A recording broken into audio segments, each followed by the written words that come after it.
Muy buenas noches, señoras, caballeros, bienvenidos al Gato al Agua. Hace unas pocas horas hemos conocido el informe de la Unidad Central Operativa de la Guardia Civil, informe preliminar, ojo, sobre el patrimonio de José Luis Ábalos y su hijo. Es impresionante. Por ejemplo, un par de cosas de las que han salido, que ya lo está contando todo el mundo. Una, que resulta que tiene otra mansión en América, en este caso en Colombia. Me parece además que tenemos alguna fotografía de las que se ha publicado hoy en prensa sobre una casa que, pues un modesto chamizo, qué barbaridad, ¿eh? 2 millones de euros en 2003 por esta casa. Se ha apresurado rápidamente a decir, no, no eran euros, eran pesos. Bueno, mire, lo que sea, o sea, la casa es la que es.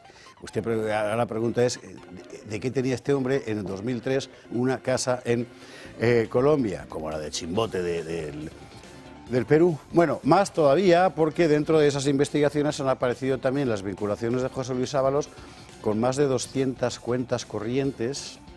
Es otra información de las que han salido, de 265 cuentas bancarias vinculadas al PSOE, cuentas en las que Ábalos aparece como titular o autorizado. Quiero recordarle que fue secretario de organización del partido, pero se suponía que ya no estaba allí, que ahora estaba Santos Cerdán. Hay más cosas, muchas más cosas. En este momento ese informe lo tiene en su móvil Julio Ariza, lo tiene en su móvil Miguel Gutiérrez, lo tengo en mi móvil yo, y yo creo que tiene toda España, porque es para no creérselo. Mañana Miguel Gutiérrez hará un informe sobre lo más llamativo de algo que sencillamente subraya la impresión que tenía cualquier ciudadano español medianamente informado. Esto no es exactamente corrupción política, esto es política de corrupción. Es decir, gente que lleva muchos años organizando estas cosas. Parece que la semana que viene la UCO de la Guardia Civil dará a conocer el resultado del desencriptado del móvil de Aldama. Ahí para echarse a temblar. Parece que también en breve plazo la UCO contará más cosas sobre Santos Cerdán, porque sí hay más cosas sobre Santos Cerdán, muchísimas más cosas sobre Santos Cerdán. Hoy declaraba doña Carmen Pano, que es la señora de las bolsas con billetes, para Ferraz, y ha contado en sede judicial, es decir, 90.000 euracos en cash y en bolsitas, y ha subrayado además que no tienen nada que ver con la trama de hidrocarburos, lo cual significa que tiene que ver, por tanto, con todo ese otro mundo de las contrataciones públicas y las mordidas correspondientes. O a lo mejor es todavía peor, pero de momento solo hay estas dos opciones en principio. Por cierto, ya ha ratificado también la señora Pano ante el juez los viajes de Aldama para entrevistarse en las Islas Canarias con el entonces presidente Torres. Sí, ¿para qué? Para montar allí una refinería. ¿De qué? Pues evidentemente de petróleo, no va a ser de aceite. El petróleo que venía, o sea, todo así. Bueno, ya es un tópico decir si esto pasa en cualquier otro país, caería... Bueno, seguramente es verdad, pero esto nos lleva a una pregunta que me parece que es la que en este momento deben hacerse los ciudadanos españoles. ¿Qué tipo de sociedad hemos construido para que esto sea posible? Muy particularmente para que la gente que queda objetivamente manchada por todo esto, que son fundamentalmente los votantes socialistas, los diputados socialistas, los miembros del Partido Socialista, consideren que no, que lo importante es echar a Amazon. Pues mire, aquí verdaderamente hay un problema que no es político, que es psicológico y seguramente aún peor, que es un problema moral. Y será sin ninguna duda una de las fronteras que habrá que reconquistar en algún momento, porque un país así no merece sobrevivir.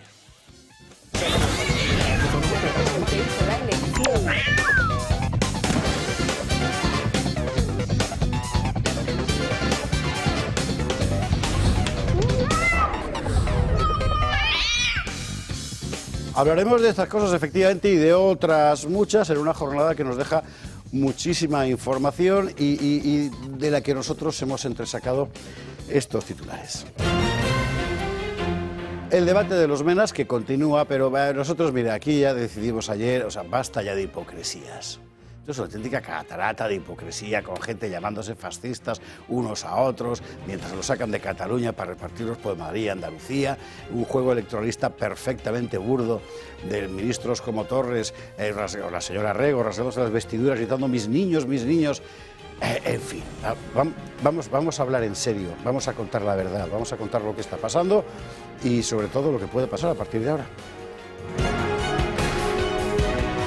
Aquí hemos contado hace unos días, ya llevamos varias semanas con ello, la sorda guerra de tribunales que hay en España entre, por una parte, la justicia ordinaria y muy señaladamente el Tribunal Supremo y luego el Tribunal Constitucional. Bueno, pues nueva jugada dentro de este conflicto, la Audiencia de Sevilla, abiertamente, iba a decir reprueba, no es la palabra, pero en fin, reprocha, vale, al Tribunal Constitucional los indultos de los ERES y ojo, porque avisa con recurrir a la justicia europea. ¿Por qué? Pues porque es verdad que el Tribunal Constitucional decidió erigirse en máxima instancia jurisdiccional, torciendo el brazo de 15 tribunales, nada menos, ¿verdad?, para sacar a la calle a los responsables políticos de los ERES, para indultarles, porque de hecho fue un indulto. Bueno, clamaba hoy María Jesús Montero por la crítica a la justicia.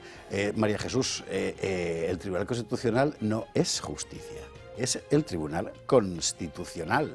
El máximo órgano jurisdiccional es el Supremo, no es el Constitucional. Y tanto lo sabe María Jesús Montero que en plena respuesta se ha atragantado, hasta el punto de que todos temían por su salud, lo veremos.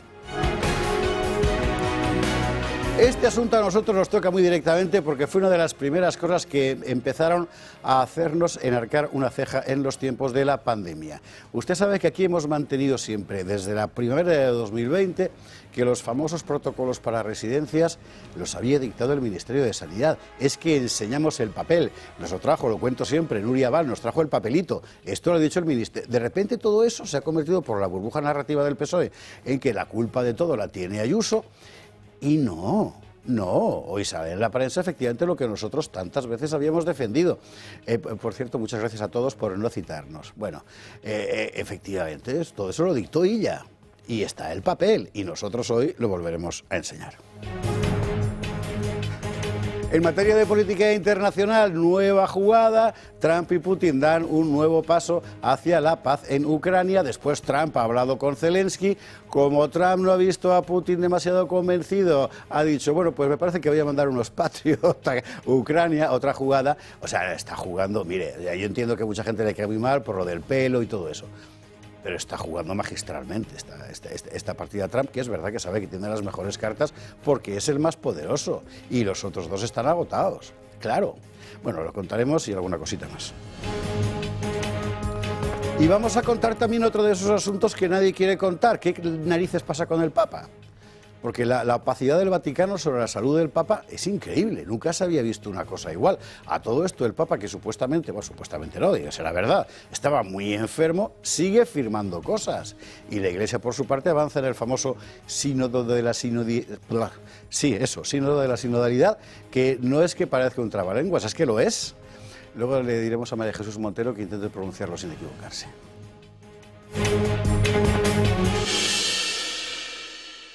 Todo esto lo vamos a ver con nuestros contertulios de esta noche, pero va a ser después. ¿Por qué? Pues porque ahora vamos a empezar por otro asunto. Hemos citado a Ábalos, hemos empezado de hecho el programa con él. Bueno, es que vamos a contar otra historia en la que también está Ábalos, que está un poco por todas partes. En la política española no es donde está Wally, es donde está Ábalos.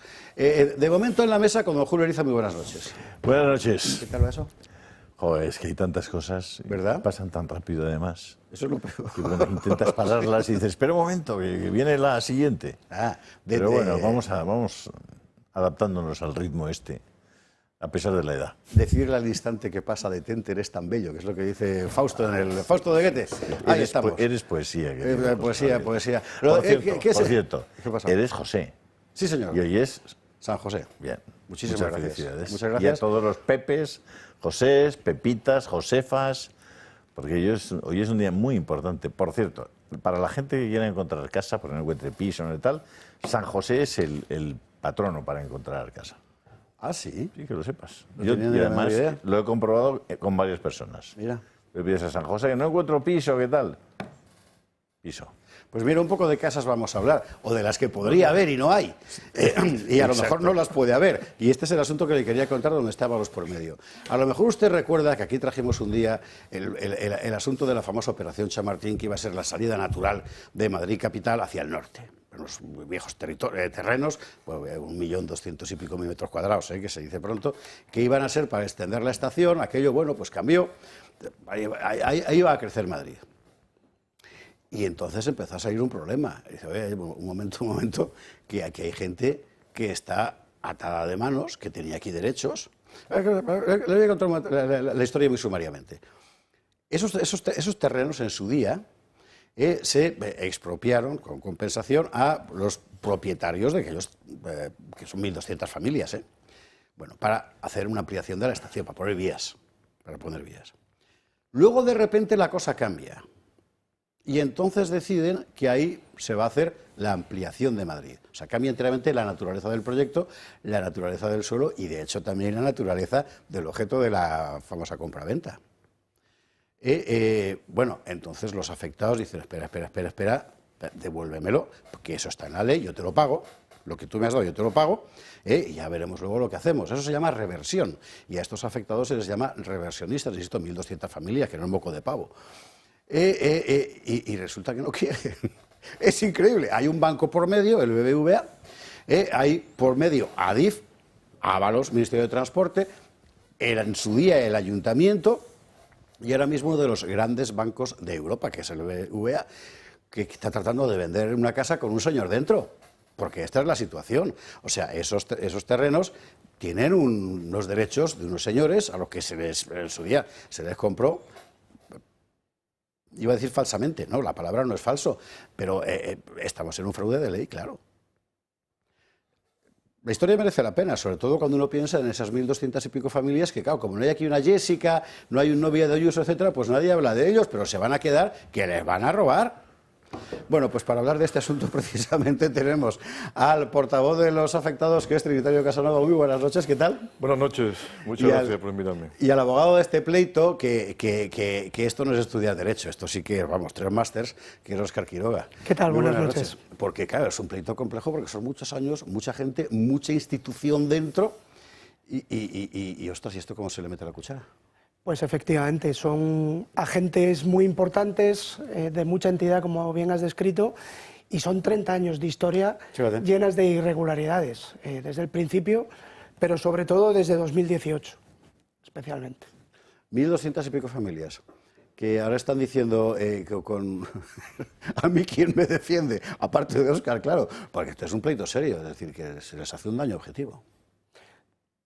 Óscar, Trinitario.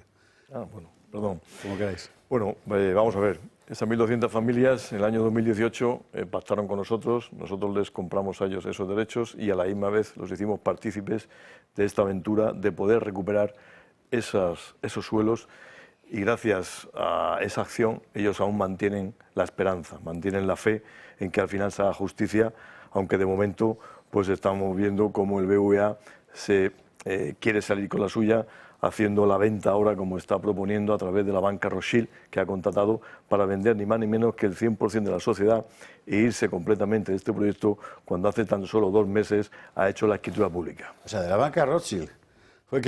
Qué boda sin la tía Juana, ¿verdad? Pero puedes vender ¿Cómo puedes venderlo si tienes un señor dentro de la casa? Con una demanda de esa naturaleza, con ese problema dentro. Pues eso es lo que no entendemos. Nosotros, en nuestra obligación, le hemos comunicado también a la banca Rothschild, que hace de intermediario en esta operación, de que supongo que su cliente le habrá advertido, le habrá avisado que existe este pleito, que existe esta demanda y que a la misma vez hay una cautelar sobre los suelos que estamos hablando. No hemos recibido contestación por parte de la banca Rothschild. Sabemos que es un acto que mañana tendrá una responsabilidad también, creo, delictiva, además de la civil que ya tenemos en otros juzgados. Y bueno, pues la prepotencia de que como Banco BBVA está actuando, en esa prepotencia, pues está haciendo esos caminos a su manera. ¿Y esto no lo controla nadie? Quiero decir, una Comisión Nacional de Mercado de Valores, tiene que haber, en fin, hay un órgano que ese tipo de cosas las controla, que vela por la limpieza de las operaciones. O sea, ¿cómo puedes tú decir, mire, tengo aquí una botella llena de agua y dentro hay, no sé, un señor de marrón, imagínese usted, ¿no? Y le digo, oye, que tiene usted un señor de marrón aquí dentro. Pues así, efectivamente, la norma internacional de contabilidad, creo que la número 37, aunque eso Óscar es más especializado, pues avisa que cualquier contingencia tiene que ser comunicada al órgano regulador. Cuando una empresa cotiza en bolsa, como es el caso de BBVA, que no solo cotiza en la bolsa de España, cotiza en la bolsa de Estados Unidos y cotiza en la bolsa, creo que de México. Entonces, una entidad de este calibre, con una capitalización por encima de los 70.000 millones de euros que actualmente capitaliza, debe de informar de forma exhaustiva de cualquier contingencia posible que tenga. En este caso tiene una demanda judicial con una reclamación de más de 1.000 millones de euros y con una cautelar, digamos, ya adoptada. Pero el banco está actuando de forma, creo yo, completamente... ¿Y quién audita el BBVA? Pues creemos que es Ernst & Young. Ernst & Young. ¿Y no en las cuentas del 2024, en una empresa cotizada, no aparece esa salvedad de que hay un pleito? Que debería aparecer, pero las cuentas del 2024 las pondrán, creo, dentro de unas semanas. Pero en las del 2023 sí debió aparecer también. Bueno, en el 2023 creo que no estaba aún la cautelar otorgada, pero en el 2024 sin duda debería de aparecer, porque en el cierre de ejercicio del 24 ya estaba esa cautelar otorgada, y creo que la debe de recoger en las cuentas de la auditoría. Nosotros también le hemos enviado un burofax a los auditores recordándoles su obligación. Otra cosa es lo que ellos hagan. Ya. Hasta estoy preguntándose, y ya va los que pinta aquí, pues esta es una historia muy divertida. Vamos a ver, en principio esto lo compra Adif, ¿no? El gestor ferroviario. Lo compra Argentaria, se lo compra a Renfe. Se lo compra entendido. Perfecto. En el año 93, bajo una premisa, y es que eran los únicos que participaban en ese concurso que se hacían cargo de los derechos de reversión. Si usted no se acuerda de que es Argentaria, es la A de BBVA, que luego se fusionaron. Vale. Correcto. Y precisamente por ser Argentaria la que se hacía cargo de esos derechos de reversión, le obligaban a permanecer con un 75% del capital en la adjudicataria de la concesión. Durante la concesión, la adjudicataria cumple su obligación de pagar los derechos de reversión con un solo reversionista. Con estas 1.200 familias no, pero hay un reversionista al que sí le pagan, en 1996, que es la Compañía de Jesús. A ver. Joder, que todo parece una novela italiana. Pero esto es importante porque significa que esas familias a las que ahora se les niega ese derecho, para subrayar la injusticia del asunto, es que resulta que hay alguien a quien sí se le pagó. Exactamente, de la misma condición, con los mismos derechos. Y desde entonces han hecho caso omiso y han ido modificando el contrato de concesión, reduciendo las obligaciones del BBVA, y en 2018, en diciembre del 18, que aquí es donde enlaza... ¿Y qué entrábalos, claro? En diciembre de 2018 se eliminan del contrato todas las previsiones sobre los derechos de reversión, y se elimina también la obligación de participar en el capital social de la concesionaria. Banco, pero que ya era BBVA entonces. Sí. Pero vamos a ver, ¿cómo puedes eliminar de un contrato que en principio es una renovación del mismo caso dos puntos fundamentales? Pues efectivamente eso es lo que nos preguntamos, ¿no? Y es ahí donde está donde está el verdadero fraude, donde está el verdadero atropello de estas 1.200 familias. Bueno, el BBVA es un banco que está ya acostumbrado a la imputación, de hecho está imputado en la Audiencia Nacional como persona jurídica desde el año 2019 por el caso Villarejo. Sí, lo que pasa es que una cosa es un asunto en el que puedes decir, bueno, es que te has gastado el dinero del banco en actividades ilegales, etcétera, sí. Y otra cosa es un ejercicio, digamos, de tramitación administrativa que necesariamente tiene que haber pasado por otras manos, que alguien tendría que haber dado el queo, que esto no se puede hacer, que de repente aquí esta gente... Claro, es decir, ese nuevo contrato se firma entre quiénes, lo visa quién. Ese contrato del 2018 es el contrato que comentaba Óscar, que lo hacen, en nuestra opinión, con un fraude de ley como la copa un pino. ¿Por qué? Porque ese contrato que venía del anterior, del 2009, debería ser una continuidad del mismo. Claro. Entonces, sin exponer al público, sin hacer convocatoria de ningún tipo, sin pedir permiso a ningún órgano superior, en ese momento dos partes, que es la parte vendedora y la parte compradora, pero no hay que olvidar que la parte vendedora es el Estado. Claro, lo que la parte vendedora está enajenando un bien público por encima de 1.000 millones de euros. Cuando tú mueves esas cifras, el Estado obliga a que haya una transparencia absoluta. Obviamente, si alguien da más, si alguien tiene alguna oferta mejor o alguna otra compensación. En este caso, no solo hacen eso de forma completamente oscura, porque cambian una concesión a una compra-venta, además le dan una financiación de 20 años al comprador con la única garantía de la hipoteca del mismo suelo que están vendiendo. Sin olvidar que ese comprador, además, es un banco. Es un regalo. Correcto, es un regalo, porque así yo mismo compro España entera. Y creo que todos los que estén viendo este programa, pues oye, si yo voy a comprar algo, a mí me lo financian y a la misma vez no tengo ninguna repercusión negativa, no avalo con mi casa, ni avalo con mi negocio, ni avalo con nada, si sale mal, quédese usted lo que me dio, y si sale bien, me hago millonario. Entonces, eso es un punto que es algo que chirría por todos lados. Pero además de eso, quitan una condición que era fundamental, que era que los reversionistas tenían el derecho de tanteo. Es decir, el reversionista tiene la posibilidad de comprar al mismo precio que comprara, en este caso el BVA, y lo eliminan de ese contrato del 2018. Lo eliminan. Cuando para eliminar un tercero, tienes que comunicar a ese tercero, tienes que hacerle presente en la mesa de negociación si usted, porque usted no puede disponer... Claro, no puedo disponer de mis derechos. Yo me imagino, Óscar, que esto tú como abogado no lo podrás decir porque son palabras muy fuertes, pero así entre usted y yo, o sea, esto huele que apesta a maño, claro. Pero bueno, ya aquí cierro el paréntesis. Me imagino que lo vuestro ahora, al margen de que esto sea un amaño o sea un olvido, ¿verdad?, de alguien, evidentemente hay unos derechos que se han lesionado y que hay que defender, claro. Claro, efectivamente, esa es nuestra principal empresa en el día de hoy, que es reclamar lo que es, en realidad, lo que es justo, y estamos reclamando los derechos de estas 1.200 familias que no hacen otra cosa que reclamar aquello que les pertenece. Le voy a contar otra cosa de la que me he enterado, gracias a Óscar, y que también es para no creérsela. ¿Sabes? Hemos hablado de 1.200.000 metros cuadrados, ¿no? 200 y pico mil, bueno. 102 Bernabéus. Está bien. Bueno, pues claro, correspondía a parcelas concretas de propietarios concretos, que son los famosos reversionistas. Pues bien, resulta que después el registro empezó a jugar con la parcelación. Y entonces aparecían 80 parcelas de no sé cuántos, 250 no sé qué. Es decir, iban cambiándolo de tal forma que ahora el reversionista, para reclamar su parcela, está enteramente difuminada en el registro.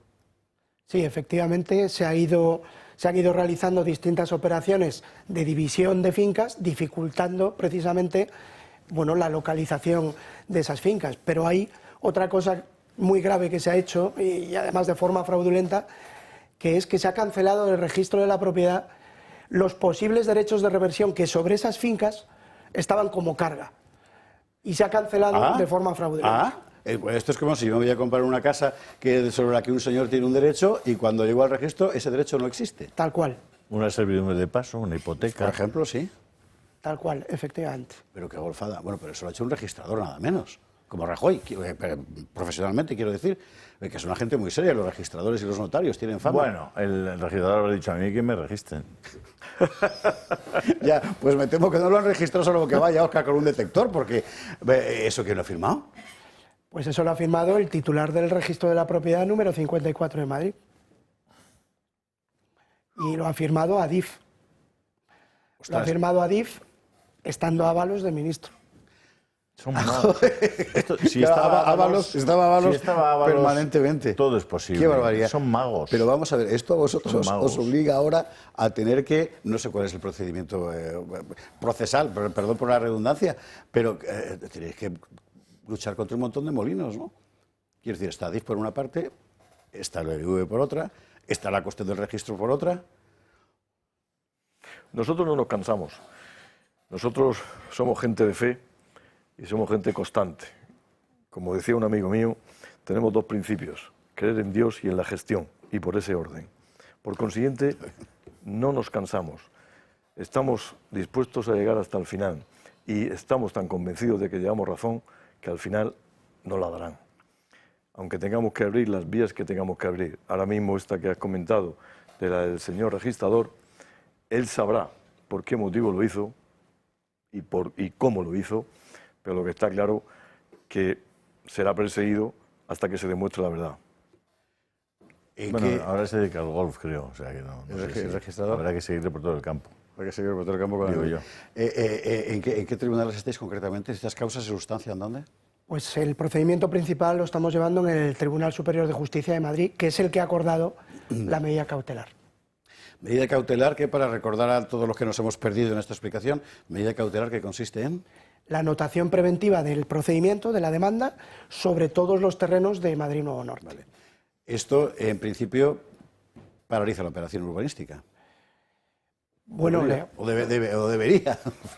Debería. Es que Debería, ya. estamos en un momento y estamos viendo unas cosas que lo que legalmente es, luego en la aplicación no ocurre, por desgracia, porque debería. Es decir, tanto el propio Ayuntamiento de Madrid es conocedor de estas acciones nuestras, hemos hecho partícipes a ellos también de este atropello a esas 1.200 familias.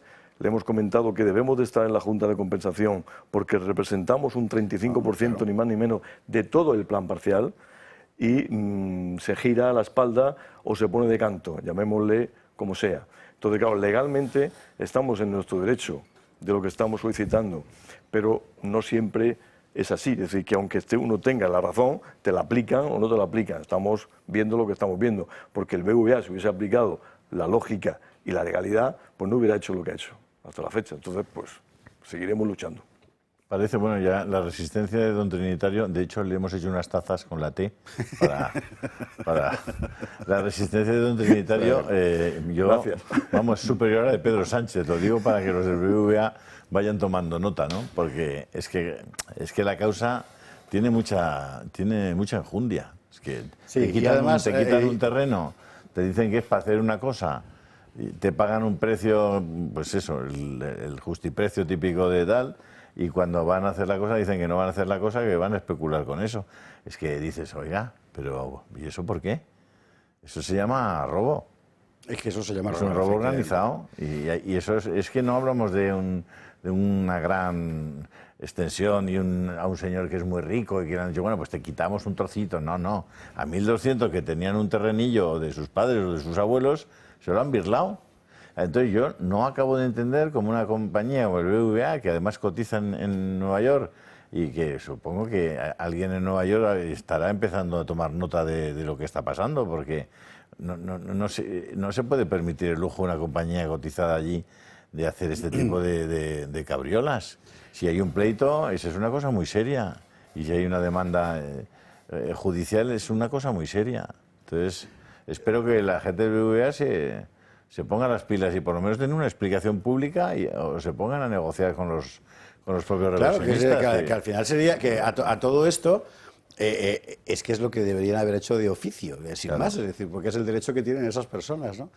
Pero si estaban los por en medio, claro. Yo creo que este tema hay que seguirlo muy, muy de cerca. No sea que Jessica ya tenga una parcelita, la otra tenga otra parcelita y estén repartidas.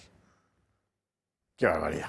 Bueno, mire, esta es una historia que hay que conocer, porque son estas cosas que le pasan a los españoles de lo que nunca se acuerda nadie. Pues este es un perfecto ejemplo y es una cuestión de justicia elemental. Hay gente que tiene unos derechos y se los están burlando. Pues mire, por nuestra parte, no. Y por parte de Trinitario Casanova y de Óscar Quiroga todavía menos, porque bueno, en la batalla estáis. Usted se llama Trinitario. Sí, pues señor. Esa taza es suya. Muchas gracias. Esa té es para usted. Muy amable. Pues venga. Gracias mil por estar aquí esta noche contando esta historia. Muchas gracias a vosotros. Nosotros nos vamos a la publicidad. Usted vaya dándole vueltas. ¿Qué haría usted en este caso? En fin. Bueno, nos vamos a la... Pelear. Claro. Siempre pelear. Siempre pelear. Nos vamos a la publi y a la vuelta otras peleas. Hasta la misma.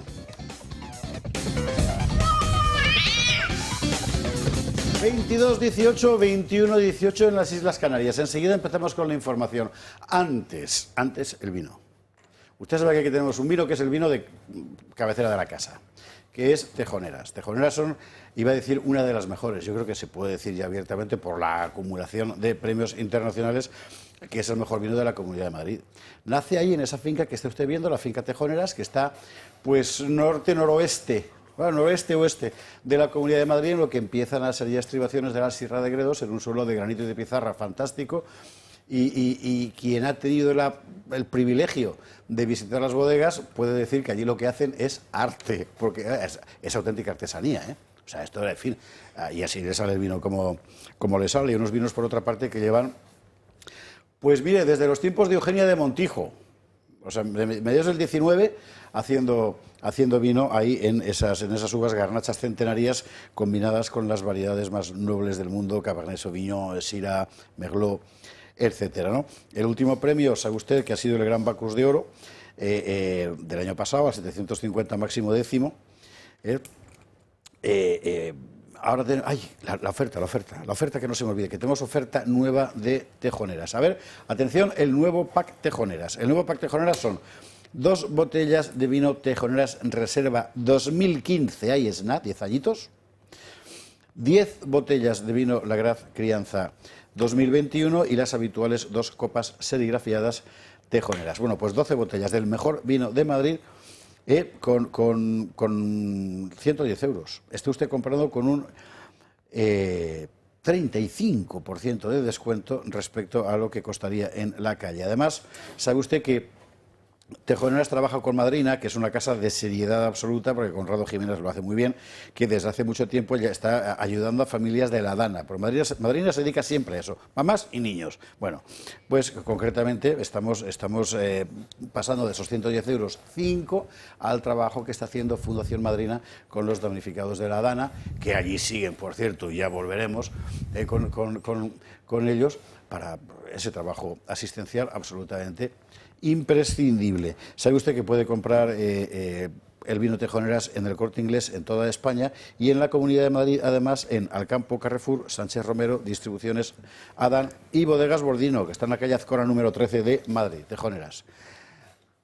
De verdad que vale la pena, ¿eh?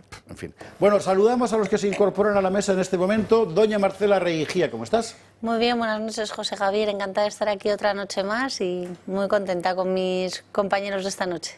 Porque el otro compañero es Joaquín Robles, al que saludamos. ¿También faltaría más? Pues nada, yo también encantado de estar aquí con vosotros. Hacía un tiempo que no venía y ya lo echaba de menos. Yo también estoy contento. Claro, pero ese el efecto Tejoneras. Pues no, precisamente ayer en el contenido especial sobre el vino de Rioja. No, estoy bien, no sé, que los espectadores. Mira, ¿ves cómo lo puedo hacer? Joaquín Robles viene del Congreso de los Diputados. En la Comisión de Educación ha pasado una cosa interesante. Había una diputada socialista, creo recordar, hablando de la necesidad del diálogo para resolver conflictos. No, en concreto ha sido el secretario de Estado de Educación. Sí, que ha hablado de la necesidad de utilizar el diálogo para resolver los conflictos sin violencia. Y a continuación, en el desarrollo de las intervenciones, la diputada del PSOE me ha preguntado directamente, me ha interpelado directamente, ha dicho que cuál era mi posición, la de mi partido, sobre Ucrania. Y el conflicto de Ucrania, le he dicho yo, la misma que el señor secretario, exactamente la misma. La del diálogo, claro. Resolver los conflictos con el diálogo en lugar de la violencia. Bueno, pues es exactamente lo que está pasando y me viene muy bien para introducir el primer tema del día, que es el tema, evidentemente, llevamos 3 años de guerra, ¿verdad? Bueno, que se han puesto a hablar, que es una cosa que tenían que haber hecho mucho antes todos, pero claro, no estaba Trump. Ahora sí. Ayer fue la conversación Trump-Putin, después ha sido la conversación Trump-Zelensky. ¿Cómo está más o menos, porque insisto, esto es una partida muy larga y aquí todos andan moviendo? Bueno, ahora mismo, ¿cuál es el paisaje, la situación del tablero? La que nos cuenta Yago Soler. Una llamada constructiva, buena. Así definen los líderes de Estados Unidos y Ucrania la conversación de algo más de 1 hora que han mantenido. Hablan por primera vez tras la bronca monumental en la Casa Blanca.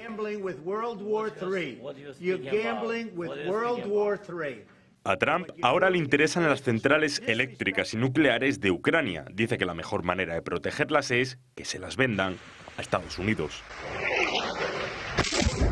Washington se compromete a seguir enviando ayuda militar y de inteligencia a Kiev. También se abre a mandar más sistemas antiaéreos Patriot a Ucrania. Y a tener en cuenta la vuelta de los niños deportados a Rusia al inicio de la invasión, el motivo por el cual a Putin le pesa una orden de detención de la Corte Penal Internacional. Zelensky dice que la delegación ucraniana se reunirá el domingo con la estadounidense en Arabia Saudí. Lo que es una línea roja para Kiev son los territorios ocupados por Rusia, que nunca reconocerá. Y ayer Trump habló con Putin. Una conversación óptima. Coinciden Moscú y Washington. Después de la llamada, Ucrania y Rusia han intercambiado hace unas horas a 175 prisioneros cada uno. Coincidieron en cesar el bombardeo a infraestructuras energéticas. Pero ambos países siguieron con los ataques, pese a haber aceptado una tregua de 30 días. De momento la tregua sobre lo que se aplica es sobre infraestructuras energéticas clave, pero desde mi punto de vista lo más importante es que empieza una conversación. En la Unión Europea van a lo suyo. Ayer Ursula von der Leyen pronunciaba luego lo veremos, el discurso más belicista que se puede uno imaginar. Pero bueno, aquí donde estamos es en esto y en esta partida que será larga, pero yo no te sé cómo es Trump, es decir, que trata de llevar a Putin a una situación de alto el fuego, que evidentemente Putin no puede aceptar, porque la última vez que hubo algo parecido se aprovechó para rearmar a Ucrania, con lo cual también es comprensible. ¿Qué hace entonces Trump? Manda Patriots a Ucrania. Bueno, son jugadas, claro, para que el otro lo vea, en fin, lo que hay, ¿no? Bueno, y ahí estamos. Y Joaquín Robles resolviendo el conflicto. Sí, bueno, voy a resolver yo. Con el diálogo y no con la violencia. A mí de este asunto lo que me resulta, pues no sé qué adjetivo utilizar, pero extrañísimo, es que todos estos que hace unos años se manifestaban por la paz y antibelicistas y la Europa... Bueno, ayer en el Congreso hablaban de la Europa sublime, ¿no? Del corazón de Europa, que estamos en el corazón de Europa y que por eso hay que armar Ucrania. Se les ha olvidado que las dos últimas guerras mundiales las produjo el corazón de Europa. Es que parece que las dos guerras mundiales se produjeron por países africanos o algo, porque fue Alemania. Y luego la otra Europa que podemos... el otro proyecto europeo más cercano en el tiempo es el de Napoleón. Esta idea de una Europa sublime de la cultura, ¿verdad? Que parece que estamos todo el día escuchando la música de Brahms y todos encantadísimos con la filosofía alemana y con la poesía francesa. Y los ensayos de Montaigne. A mí hay una cosa que me resulta todavía más escandalosa por hipócrita, y es que toda esa gente es la misma que hasta hace 3 años y medio soltaba pestes de Ucrania, y por cierto, con razón, porque era el país más corrupto de Europa, por lo cual no entró en la Unión.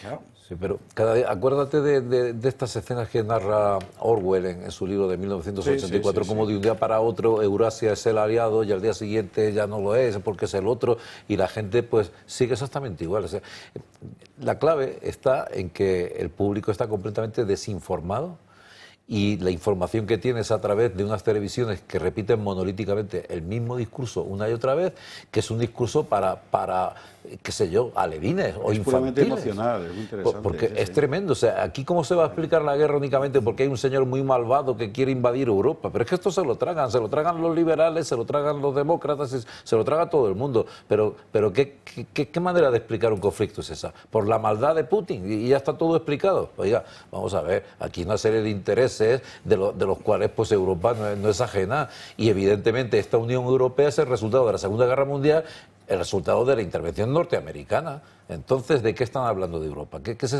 es esta Europa sublime? Aparte de un montón de papeles y de burocracia.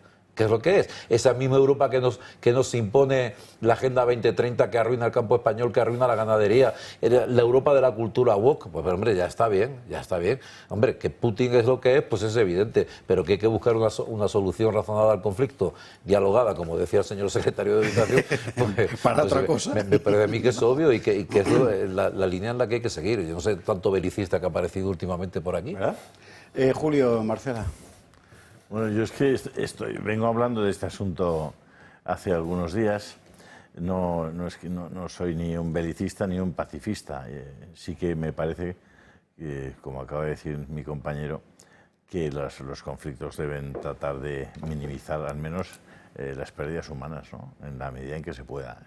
En este conflicto eso no se ha hecho. Es decir, las vidas humanas han pasado a formar parte de las cosas que se podían intercambiar o que se podían perder o ganar, que no eran relevantes. La vida humana ha pasado a tener valor casi cero, y la prueba es que estamos hablando de que en 3 años han muerto en torno de 700.000 hombres, la mayor parte de ellos muy jóvenes, y que han dejado a Ucrania y a Rusia pues muy convalecientes de una situación dramática y terrible.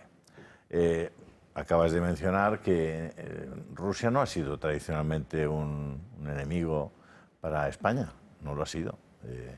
Las guerras en Europa no han procedido del expansionismo ruso ni del imperialismo ruso. Es verdad que Rusia sí que tiene, una relación con España en la guerra civil, porque obliga al Partido Comunista Español a alinearse justamente con los comunistas. Y de hecho se nos llevan el oro de Moscú, se nos llevan el oro a Moscú, que ahora se llama oro de Moscú. Es decir, que todo lo que hizo Rusia en la guerra civil lo hizo con la extrema izquierda, enviando aquellos tanques horribles y enviando a la Guardia Blanca y... Los T4. Los T4, los T6 o... Los carros de combate, efectivamente, que eran magníficos carros, hay que decir. Así es. Sí. Entonces, hay uno en el cuartel de la Legión en Ronda, que yo tengo una foto encima del carro, por cierto. Bueno, pequeñito. Parece que hay, no sé, están condicionando la opinión pública de manera que están llevando a la gente a pensar que es inevitable que nos gastemos eso, 800.000 millones de euros en una defensa de Europa que yo personalmente no acabo de entender. Primero porque Europa está extremadamente endeudada, especialmente los países que tiran de ella. Estoy hablando, por supuesto, de Francia, estoy hablando de España también, de Italia, de Alemania. Alemania lleva 2 trimestres en recesión y tampoco se puede entender que estemos muy interesados en propiciar el rearme de Alemania. Con la experiencia que tenemos de qué suelen hacer con los ejércitos muy rearmados los alemanes, pues no parece tampoco prudente que les alentemos mucho a eso, ¿no? Ya, bueno, en fin. Yo creo que la postura prudente sería la neutralidad. En este conflicto la postura prudente es la neutralidad. Acaba de mandar Pedro Fernando Barbadillo una noticia que realmente os va a dejar todavía más helados, sí. Que es que en este momento la BBC, sí. O sea, el Reino Unido de Inglaterra, apoya el aumento del gasto militar en Alemania. Es la primera vez en la historia que esto pasa. Bueno, el gasto militar lo podríamos incrementar si nos tomáramos en serio la protección de nuestras fronteras, para que no nos entraran 3.000 individuos de forma ilegal en España, para que la seguridad interior se reforzara. La mayor parte de los países europeos serios utilizan el ejército digamos, en la seguridad interior. Tú paseas por Roma o paseas por París y el ejército está patrullando esas ciudades o esos aeropuertos con toda naturalidad. Aquí somos incapaces de darle al ejército también ese servicio, cuando es evidente que tenemos ya cada vez problemas más fuertes de inseguridad. Ni siquiera festivo, el Ministerio de Defensa no solo ha prohibido la conmemoración del centenario del desembarco de Lucemas, sino que también ha prohibido que el 2 de mayo desfile en Madrid. Bueno, porque dice Margarita Robles que eso de que vaya a ritmo de paso doble, te vamos a poner reggaetón, Margarita, para marcar el pasico, ¿sabes? De verdad, ¿eh? Joder. En fin, vamos, Marcela. Bueno, este ejemplo que comentabas ahora en último lugar es el claro ejemplo de la destrucción de la nación, su cultura y sus costumbres, que es lo que quiere destruir el tirano de Sánchez. Pero retomando el tema inicial, yo creo que siempre lo he dicho y sigo pensando lo mismo. O sea, no debemos subestimar a Trump. Trump es una esperanza, lo es para Occidente, lo es para Estados Unidos, por supuesto, y ese fue su lema para ganar las elecciones, y es Estados Unidos primero. Entre ello tendrá sus intereses dentro de la guerra de Ucrania-Rusia para defender los intereses de su nación, pero también es una esperanza porque hemos cambiado el cuándo se acaba esta guerra a cómo se acaba esta guerra, ¿no? Entonces yo creo que eso es lo fundamental y lo trascendental de este asunto, que ya estamos cada vez más cerca de la paz, que se habla de, bueno, ahora esta tregua limitada, pero que ha levantado el teléfono Putin, ha conversado después con Zelensky, ¿no? Y cada vez estamos más cerca de la paz, que es lo que esperamos y lo que deseamos todas las naciones europeas, ¿no? Y sobre la inversión militar, pues yo lo llamo inversión, no gasto, pero estoy completamente de acuerdo. Todas las naciones deberíamos aumentar la inversión en esta partida, y muy en especial con el tema de la inmigración. Vamos a ir a ese asunto de inmediato con la cuestión del rearme de Francia y de Alemania, porque teníamos que hablar de un material francamente interesante. Pero estamos hablando de la política de la Unión Europea, que de repente se ha convertido en una alianza militar, cosa que no había sido nunca. De hecho, no nació para eso. Y muy probablemente lo que están haciendo es, se salta todos los tratados posibles, pero bueno, ya da igual. Y eso es lo malo, que ya da igual. Podemos estar de acuerdo todos en que Rusia es un potencial enemigo. ¿Por qué? Porque es un país con armas nucleares. Bueno. Y no forma parte de nuestro club. Bueno. Muy inteligente no parece decirlo públicamente cuando uno está en condiciones de hacerle frente, ¿no? Imagínese usted que yo estoy pues aquí atado de pies y manos, ¿no? Y le digo a Julio, que está vigoroso, Julio, eres mi enemigo. Pues Julio me ha pegado bofetadas porque yo estoy atado. Claro. Pues es lo que ha hecho la simpática Ursula von der Leyen, salvo que todo sea una ficción. Bueno, Si Rusia es nuestro enemigo, ¿quiénes son nuestros amigos? Pues esto es lo más sorprendente, porque los amigos de la Unión Europea son los yihadistas sirios y el régimen racista surafricano. Porque el régimen de Sudáfrica sigue siendo racista, ahora al revés. Pero ya hay más víctimas blancas del régimen racista negro que víctimas negras del régimen racista blanco que había antes. Y los últimos movimientos políticos de la Unión Europea van encaminados ahí. Y es inconcebible cuando acabamos de ver las matanzas. Bueno, que nos lo cuente Yago Soler y luego entramos en materia. Eso.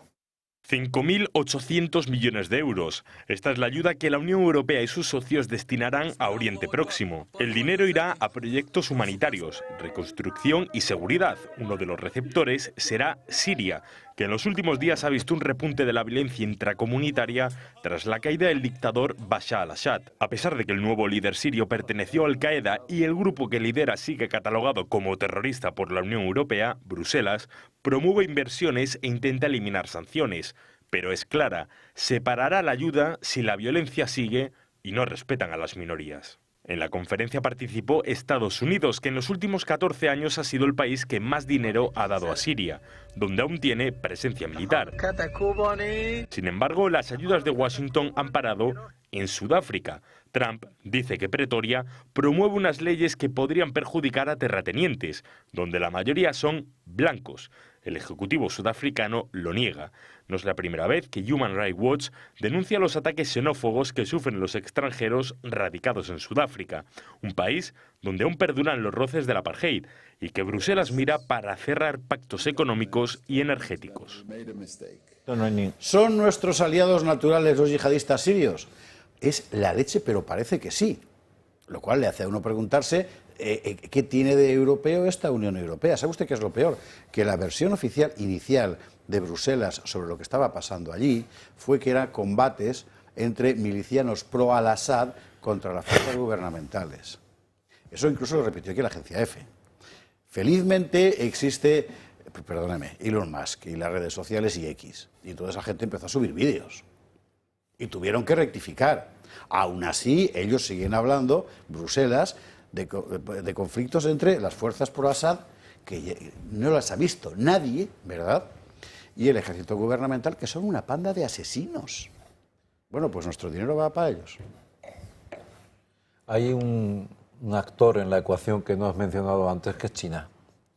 Y yo creo que es importante tener esto en cuenta, porque Rusia efectivamente puede ser un potencial enemigo, pero es mucho mejor que sea un potencial aliado frente a China.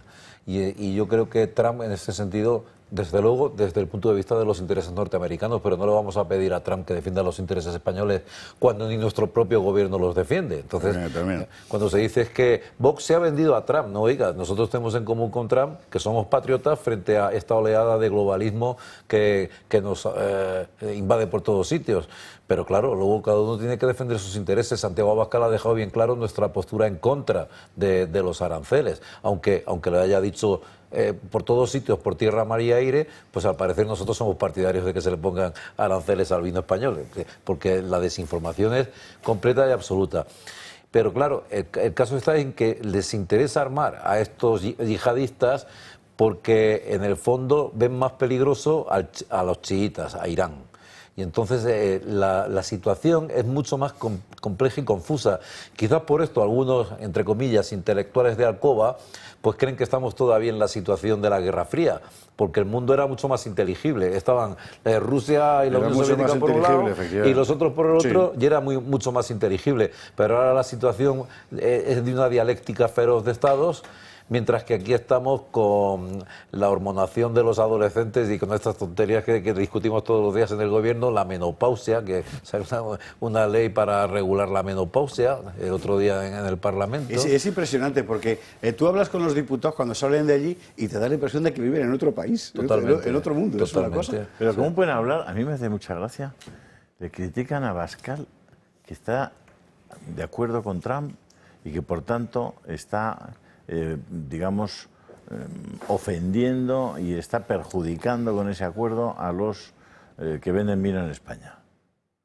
Pero vamos a ver. La DGT acaba de bajar el nivel de alcoholemia. Parecía que era razonable lo que había. De hecho, se ha sostenido durante muchísimos años.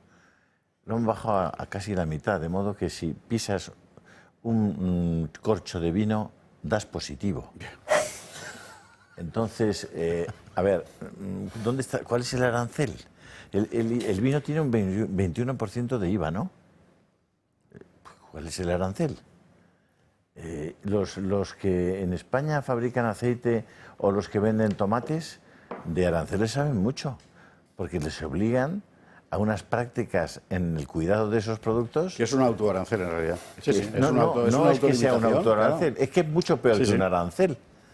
O sea, a mí me hace muchísima gracia, pero si los aranceles nos los está poniendo el Pacto Verde, nos los está poniendo Europa, nos están destrozando nuestro sector pesquero. A ver, ¿qué aranceles han puesto a los que pescaban en Baleares las gambitas estas rojas tan ricas? Pues antes tenían, me parece que eran 300 horas al año, ahora 160. ¿Cuál es el arancel? Vamos a volver a otro del Mediterráneo, Siria, Marcela. En fin. No. Bueno, en mi opinión, la Unión Europea sigue llevando el mismo rumbo y la misma política exterior que los últimos años, ¿no? Y al final es dar dinero a expuertas a estos países que ni tienen transparencia ni en los que no hay democracia, ¿no? Y esto es inadmisible porque al final todos los países de la Unión Europea, dirigidos por von der Leyen, ¿no? Estamos dando dinero a países sin garantías, por ejemplo como Siria, ¿no? Que acaban de matar hace escasos fines de semana a 7.000 cristianos, ¿no? Eso es un verdadero genocidio y de eso no se habla en casi ningún medio de comunicación.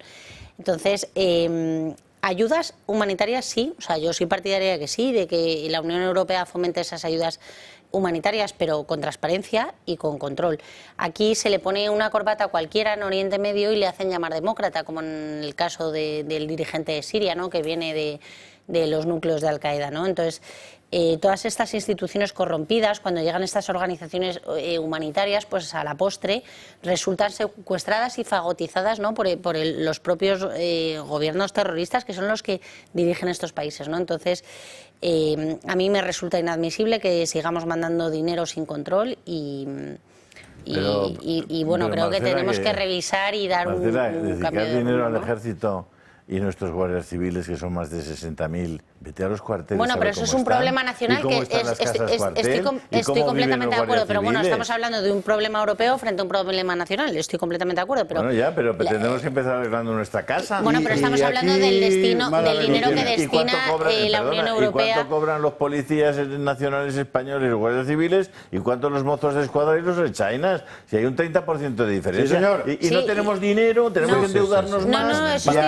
Estoy completamente de acuerdo. Porque nuestro peligro es Rusia. Hombre, ya está bien. No, pero estoy completamente de acuerdo, pero que son dos planos distintos. Estamos hablando de a lo que destina la economía en la Unión Europea frente a lo que podemos destinar como nación española, ¿no? Al final es el mismo plano. ¿Cuánto dinero tenemos? Bueno, es quién lo gestiona y cómo lo gestiona. Esa es la cuestión. La clave está en que la Unión Europea tiene que ser la Europa de los tratados y no un Estado federal. Entonces, esta idea de que España está como una especie de federación dentro de la Unión Europea, pero si es que Europa no existe como una nación política ni puede existir. Bueno, España y cualquier país. Bueno, España y cualquier país, pero es que Europa son intereses muy diferentes. Los intereses de Alemania, de Francia, de España, Italia e Inglaterra son muy diferentes. Inglaterra además se ha ido. Y los problemas. Inglaterra se ha ido, pero ahora parece que no. Y ahora parece el tema es fundamental, porque cualquier política parte de la base de señalar un enemigo. ¿Vale? Hemos señalado a Rusia. Vale, bien. Siria no. Bueno, Sudáfrica, bueno. Eso significa que tú has de desplegar una estrategia defensiva orientada a eso, ¿no? Claro, orientada a hacer frente a una potencia nuclear. Manda narices. Bien. ¿Cómo? Es decir, ¿a dónde van a apuntar el rearme de Francia y Alemania, por ejemplo, que son los dos grandes países de la Unión Europea? España no cuenta, lamentablemente, ¿no? E Italia va a la suya y está haciendo muy bien. Bueno, María Vallejo nos contaba esta mañana, vamos a verlo ahora, estas líneas de rearme, ¿cómo son? El debate por el aumento en gasto en defensa ha entrado de lleno, no solo en España, sino también en toda Europa. Ese debate aún continúa en nuestro país, pero hay otros que ya han comenzado a adoptar medidas. Uno de esos ejemplos es Alemania, que ha confirmado que va a aumentar su gasto en defensa. Lo hará a través de una reforma histórica de la Constitución que le va a permitir aumentar ese presupuesto para infraestructuras o iniciativas climáticas. El Parlamento alemán aprobó también ayer un paquete de 500.000 millones de euros. Esto supone el levantamiento parcial del llamado como freno de la deuda que adoptó el país en el año 2009. El objetivo, como ha confirmado el ganador de las pasadas elecciones, Friedrich Merz, es garantizar la seguridad. Otro ejemplo es Francia, que también está llevando a cabo su propia estrategia. Está preparando un manual de supervivencia que enviará a todos los hogares del país. Se trata de un folleto en el que se explica cómo prepararse para una amenaza inminente, con introducciones caseras para afrontar un conflicto armado, una crisis sanitaria o un desastre natural. En este manual se especifica que todas las casas deben tener al menos 6 litros de agua, latas de comida, baterías portátiles, una linterna y hasta un botiquín. Si la amenaza es nuclear, el gobierno francés recomienda cerrar puertas y ventanas. También se enseña cómo coordinarse con el resto de vecinos para ayudar a los demás. Un manual que el gobierno de Francia espera poder empezar a repartirlo en las próximas semanas. ¿Sabe usted qué es esto, no? Crea miedo. Y en realidad esta es la pregunta. Le contaba ayer del discurso de Ursula von der Leyen, un discurso enormemente belicista, es decir, reúne allí un montón de gente y empieza a explicarles que esto está muy mal. Creo que tenemos el titular de la información. Es decir, se acabó lo woke, el cambio climático. Para luchar lo importante es armarse, armarse, armarse. La incompatibilidad, la incomodidad de estas palabras palidece ante el dolor de la guerra. Pero, o sea, es impresionante, porque efectivamente han llevado a un montón de gente ahora mismo al miedo y a la convicción de que hay una inminente amenaza rusa sobre nuestro suelo, que no es verdad. Y esto es una polémica que uno tiene habitualmente con gente que dice, no, los expertos dicen, sí, los expertos que han apoyado a los yihadistas en Siria también, ¿no? O sea, no, es verdad. No hay una amenaza de invasión rusa de territorio europeo. Si tú quieres organizar un dispositivo defensivo de la Unión frente a eventuales enemigos, sea Rusia, se puede entender, pero si es racional, cuando no es racional es que nos están ocultando algo. Cuando ahora mismo el gobierno alemán se ha saltado a la torera cualquier convención y ha utilizado un Bundestag, un parlamento que estaba en funciones, para cambiar la Constitución para poder aumentar el gasto, el déficit, antes de que entre en funciones el nuevo Parlamento, el elegido, no vaya a ser que no les hagan los suficientes votos, pues aquí hay que pensar que algo está ocurriendo que no es lo que nos están contando. Y lo que vemos es lo que vemos. Normalmente lo que vemos es lo que vemos, no lo que escuchamos por los medios, lo que vemos. Lo que vemos. ¿Vemos tanques soviéticos en Grenoble? Bueno, sí, yo sé de uno que los ve todas las mañanas, pero salvo ese... Con tejoneras debe ser. Por tejoneras será. Europa, en fin, yo qué sé. ¿Qué queréis que os diga? Pues que Europa es esencialmente, tal y como la han concebido, es esencialmente un proyecto liberticida, pero completamente. Y lo vimos con la pandemia y vimos cómo se manipula la opinión pública, cómo hay un discurso único, cómo todas las televisiones y todos los medios, honrosa excepción la de esta cadena, repiten los mismos mantras una y otra vez y crean el clima y convierten al amigo en enemigo y al enemigo en peor. ¿Alguien en su sano juicio puede creer que Rusia tiene algún interés en invadir ahora mismo, no digo España, ni siquiera Polonia? Pero ¿a quién en su sano juicio se le plantea esa situación? Eso es imposible. Si Rusia tiene el Producto Interior Bruto de Italia y poco más. Es que a mí la impresión que me da es que Rusia está más bien en un terreno defensivo, defendiendo. Y que la agresión ha venido siempre del otro lado. Y que Rusia se ha estado defendiendo. Que naturalmente no se puede apoyar a Putin, entre otras cosas, porque Putin está promocionando a estos de Puebla, el grupo de Puebla en Hispanoamérica y a todos estos... El régimen de Putin ha demostrado que es incompatible con cualquier diplomacia inteligente. Efectivamente. Ha demostrado sobradamente. Pero eso es una cosa y otra, bien distinta a toda la propaganda que nos están metiendo por las orejas a todas horas, sobre esta nueva Unión Soviética que está intentando hacer Putin. Oiga, por favor, la Unión Soviética tampoco intervino en la España de Franco, practicó el entrismo a través de los sindicatos. De los sindicatos. Los sindicatos verticales, que hubo un momento que cuando se reunían en comisiones obreras eran todos policías y cuando se reunían en la policía eran todos de comisiones obreras. Hay que irse a la publicidad. Bueno, hay que irse a la publicidad porque vamos a hablar de ahora mismo lo que es el problema en España, que es la cuestión de los menas. Y mire usted, el problema en realidad no son los menas. El problema es la infinita estulticia de la clase política que ha organizado una querella absurda, un criterio sentimental de verdad impresentable en torno a algo que es un problema objetivo que todo el mundo reconoce. Empezando por Puigdemont. Bueno, esto lo vamos a ver después de la publicidad. Antes de la publicidad, recuerdo que nosotros tenemos aquí una propuesta para usted, para que pueda ser, hombre, dentro de las posibilidades de uno, ¿verdad?, soberano en materia energética. ¿Cuál? Bueno, pues Comunidad Solar, que nació para eso. O sea, Comunidad Solar se diferencia del resto de empresas, todas ellas beneméritas, no diré que no, de las energías renovables, en que estos han pensado en cómo le hacemos la vida más fácil al consumidor.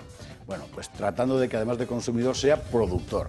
Y ahí empieza la historia del autoconsumo remoto, que te permite, aunque no tengas en tu casa paneles, porque vives en un bloque como la mayoría de los españoles, ¿verdad?, tirar energía de renovables para abaratar evidentemente tu factura.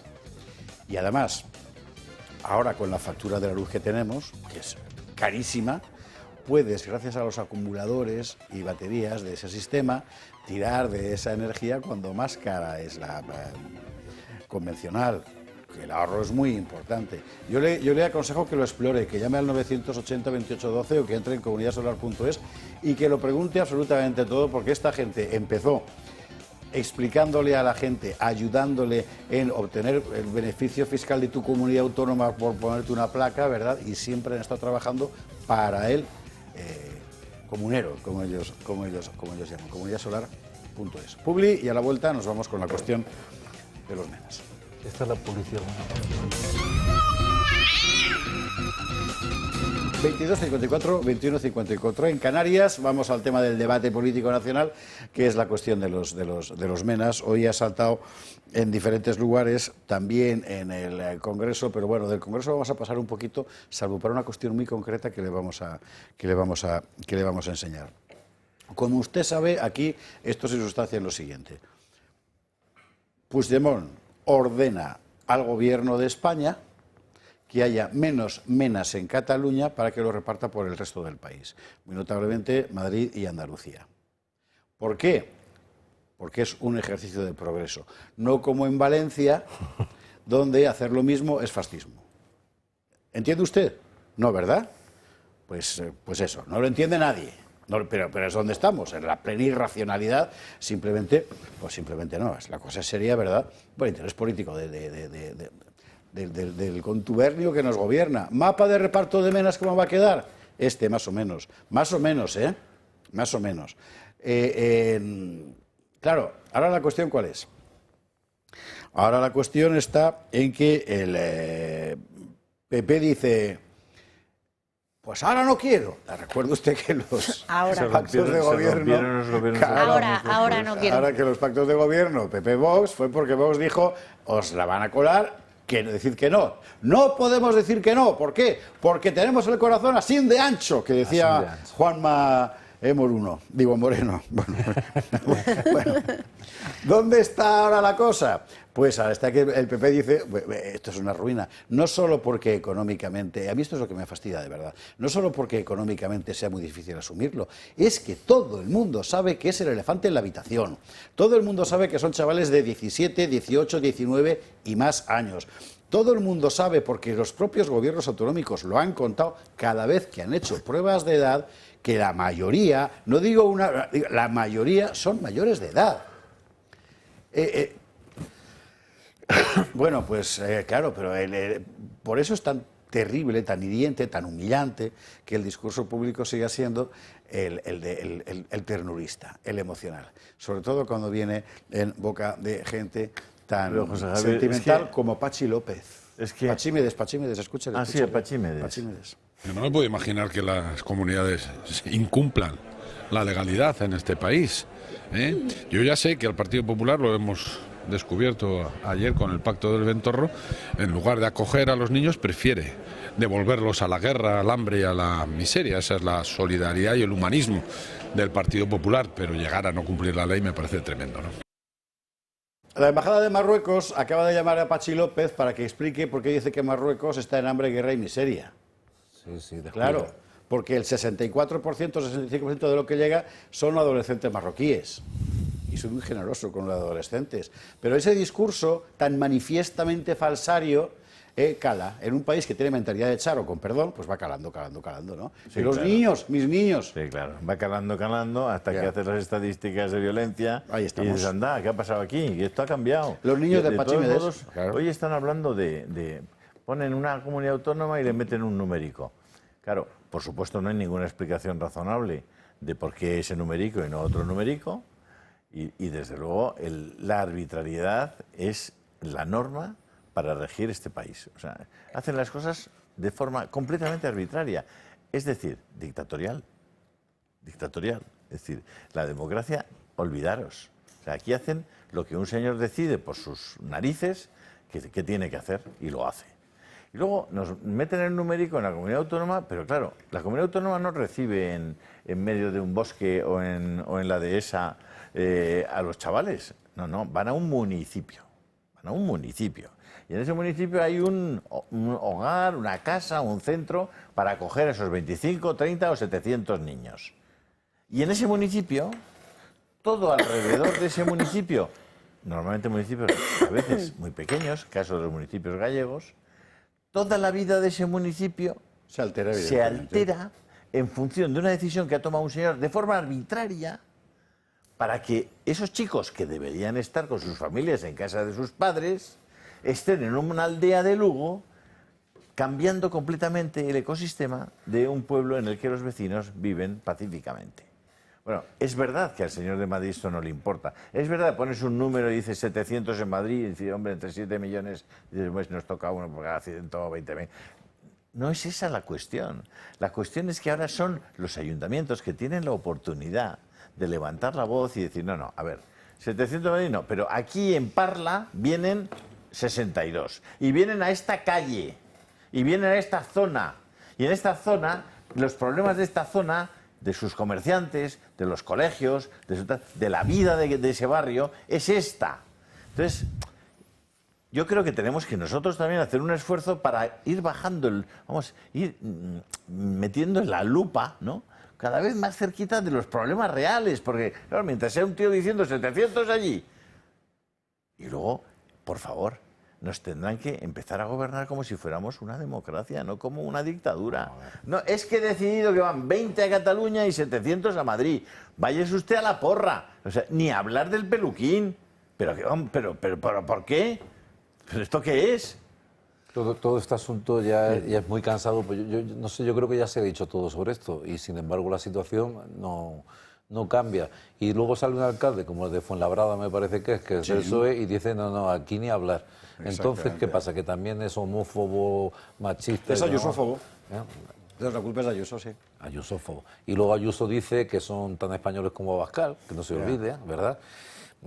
Día sí, día no, eso lo dice según, según una encuesta. Depende, como su obligación es acabar con nosotros, pues entonces, según sopla el viento, tiene que decir una cosa u otra. Pero que esto es increíble, es un negocio, son negreros modernos, es un negocio, y aquí detrás hay unos intereses de dinero que están recibiendo la administración por tener a estos niños en este recambio poblacional al que estamos asistiendo, con unas cifras de natalidad que son ridículas. No son niños, son jóvenes. Bueno, no son niños. Como sigamos hablando de niños, la gente de esos son mayores de edad y la mayor parte... Bueno, hay algunos niños. Yo tuve cuando era profesor de secundaria, degradado, tuve a 8 de ellos. 6 eran mayores, 2 menores de edad. Y los ¿Hace cuántos años? En 2019.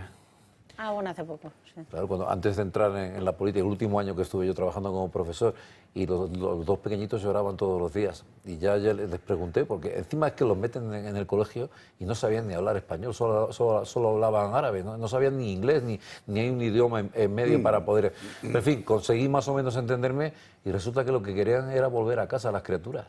2 niños pequeñitos de 11, 12 años. Lo lógico. Y entonces se lo dije a las cuidadoras, y pues si estos niños lo que quieren es volver a casa, pues vamos a llamarlos a casa. Y te llaman los fascistas. Pero mira, hablando del tema de volver a casa, es que eso es lo que, ¿cómo le llamáis a Pachi López?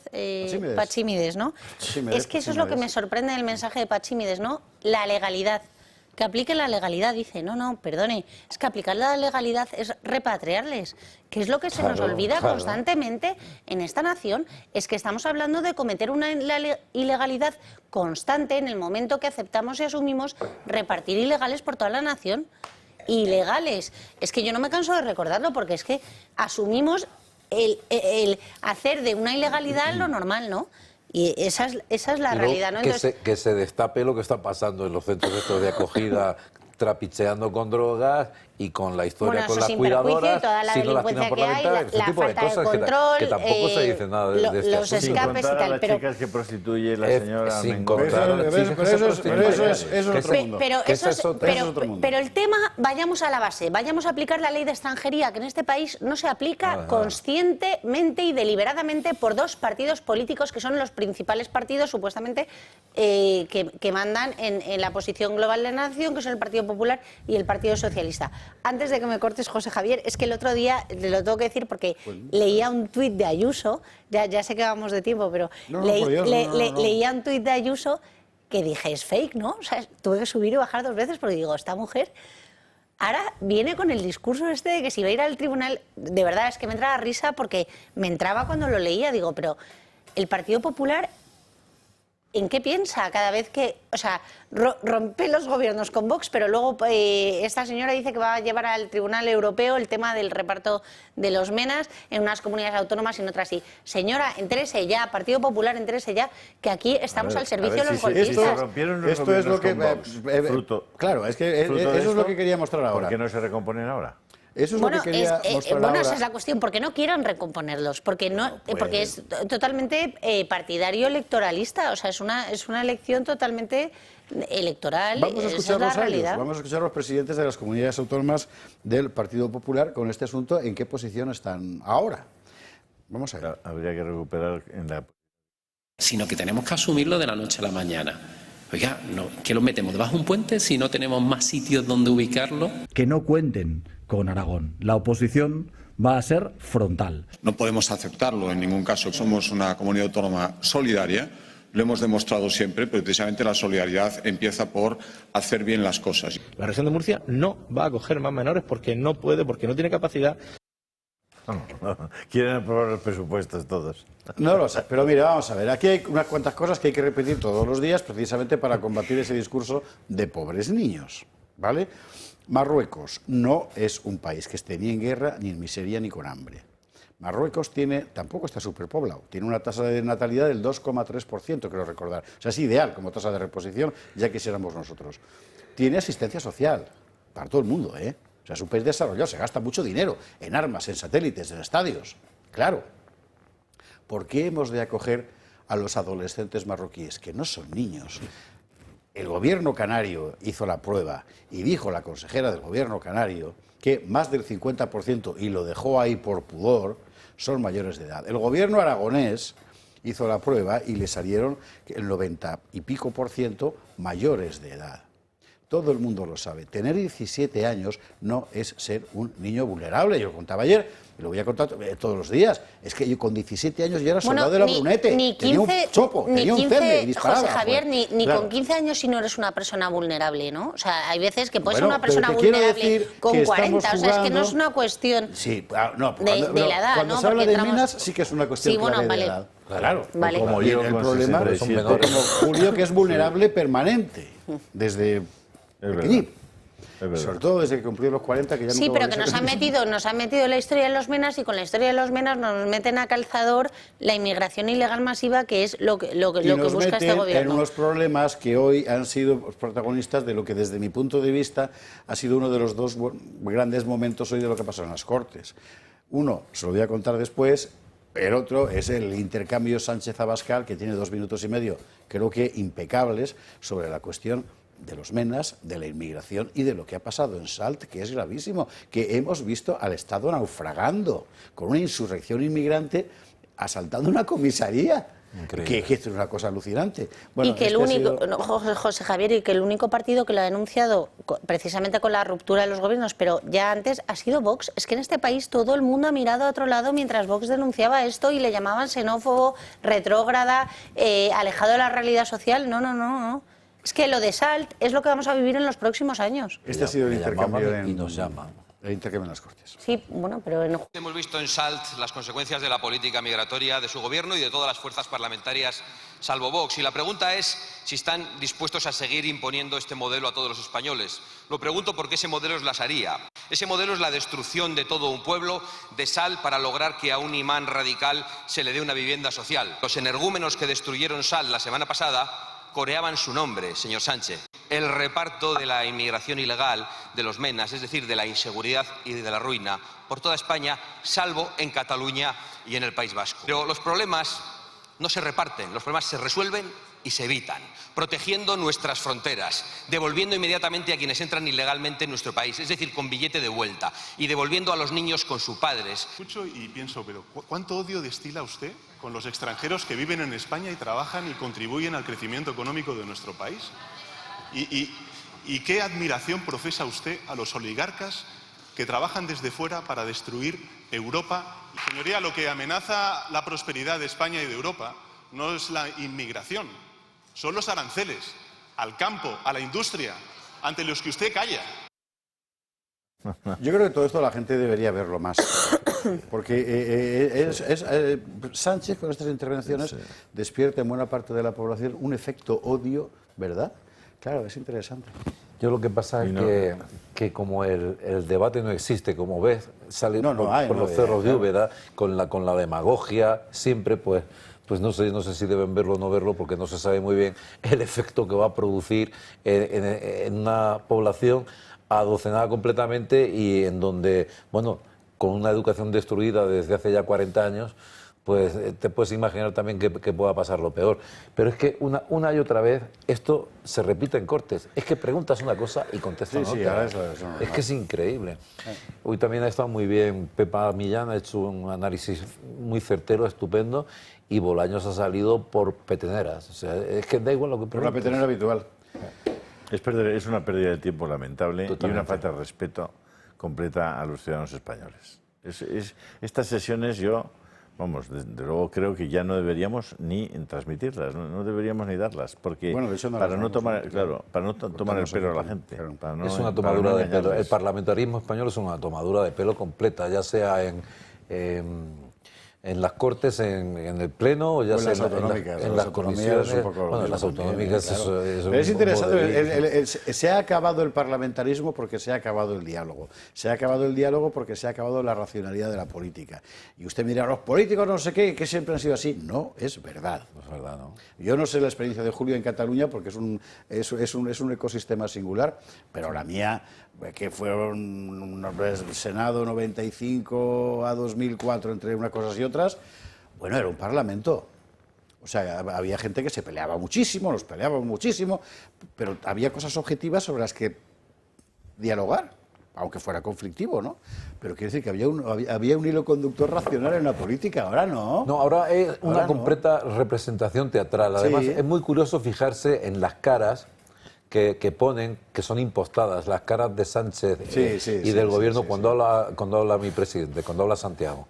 Y entonces es como una cara que quieren decir, te estoy escuchando porque estoy aquí, no me queda más remedio, pero me da igual. O sea, es como de desprecio. ¿Sí? Si te has fijado en la cara que ponía, es como un desprecio. Como, va ensayado. Ensayado todo. Y es un teatro, pero que acaba en que en este momento sabes cuántas leyes están en vigor en España en este momento. Eso es increíble. ¿Sabes cuántas leyes hay en vigor? ¿Sabes que la ignorancia de la ley no exime de su cumplimiento? Hay una hipertrofia legislativa que es tremenda. 102.000 leyes. O sea, ya podéis empezar a leer esta noche. ¿Qué mérito tiene Miguel Durán? No sé quién hizo un estudio que hacían falta 16 años para leerse toda la legislación que había producido el Parlamento el año pasado. ¿Quién se las ha leído? Marcela Rigia. No, tampoco, porque ni los abogados podemos estar al día ante tal tiranía, ¿no? Pero precisamente es eso, no hay Congreso porque hay un tirano en el poder y es y esa es la clave, y comenzó con el COVID y el único partido que lo denunció fue Vox. Pero muy brevemente, yo solo quiero recordar dos cosas, y son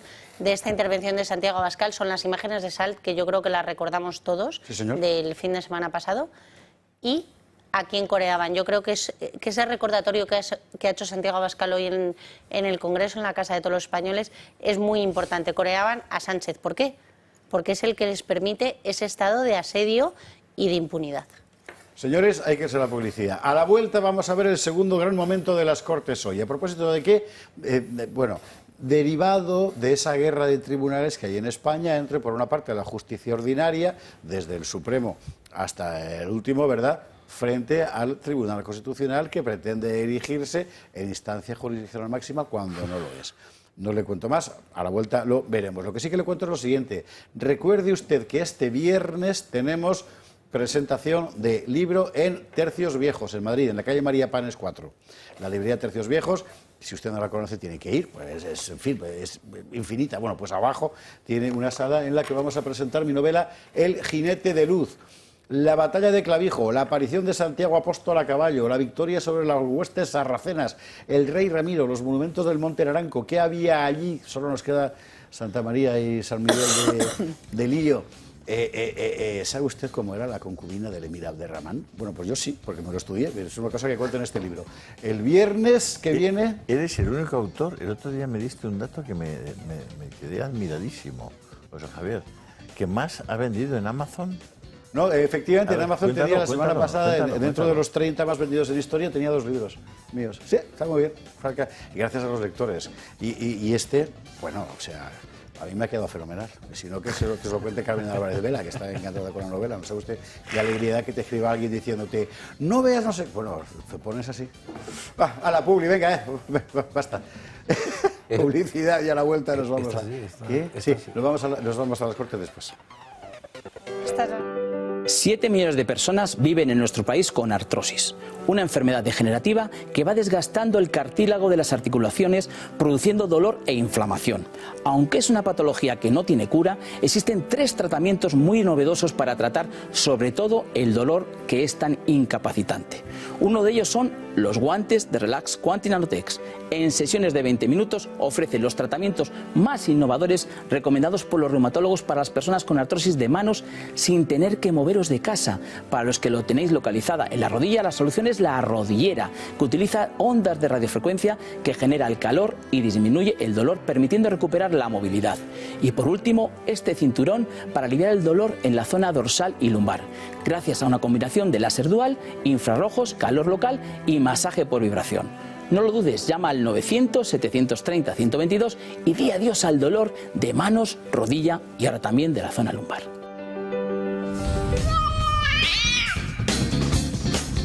...23-19, 22-19 en Canarias... y mire, vamos ahora a uno de esos grandes asuntos... que pasan desapercibidos porque se mueven muy arriba... pero son de un calado enorme... y que en realidad es la última esperanza que le queda a los españoles... que son los tribunales. Usted sabe, aquí lo hemos contado... que el Tribunal Supremo tiene enfilado al Constitucional... porque se está excediendo abiertamente... creando derechos, con el tema del aborto, por ejemplo, torciendo las leyes, en fin. Y el Supremo, al menos 3 veces, ha dejado caer, ojo, que se puede juzgar por prevaricación a los magistrados del Constitucional, que es un aviso muy serio, porque el Constitucional se está convirtiendo en lo que no tiene que ser. Bueno, hoy ha pasado una cosa importantísima, y es que la audiencia de Sevilla, que fue la que llevó el asunto de los seres, ¿verdad?, ha hablado y ha dicho que lo que el Tribunal Constitucional está haciendo es una extralimitación al indultar parte de las condenas a los responsables políticos de los ERES y abre la puerta a ir al Tribunal de Justicia de la Unión Europea.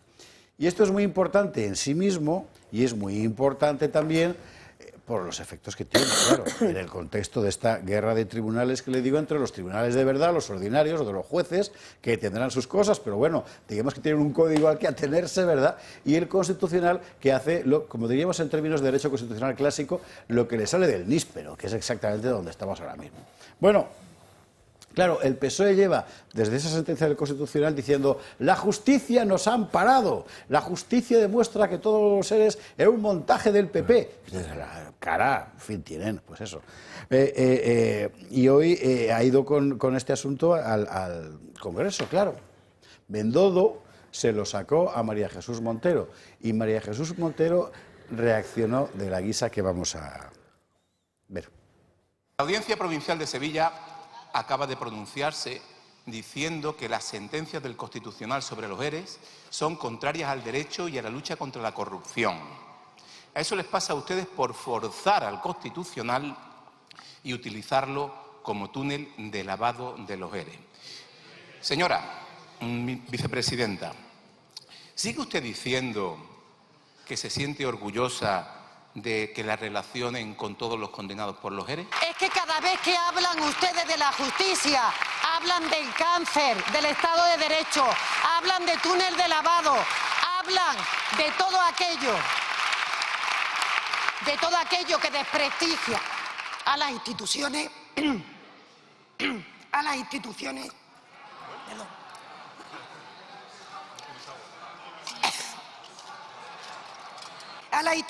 señoría, que ustedes denostan. Perdone, señor presidente. Bueno, yo creo que es denuestran, pero da igual. ¿Esto qué es lo que demuestra? Pues yo jamás pensé que realmente una mentira fuera a atragantarse en la boca de María Jesús Montero. Pero mire, incluso sí, ¿verdad? Bueno, yo creo que sí, porque esta mujer el día que le toque ir a declarar le ocurrirá lo mismo, que se atragantará delante del juez.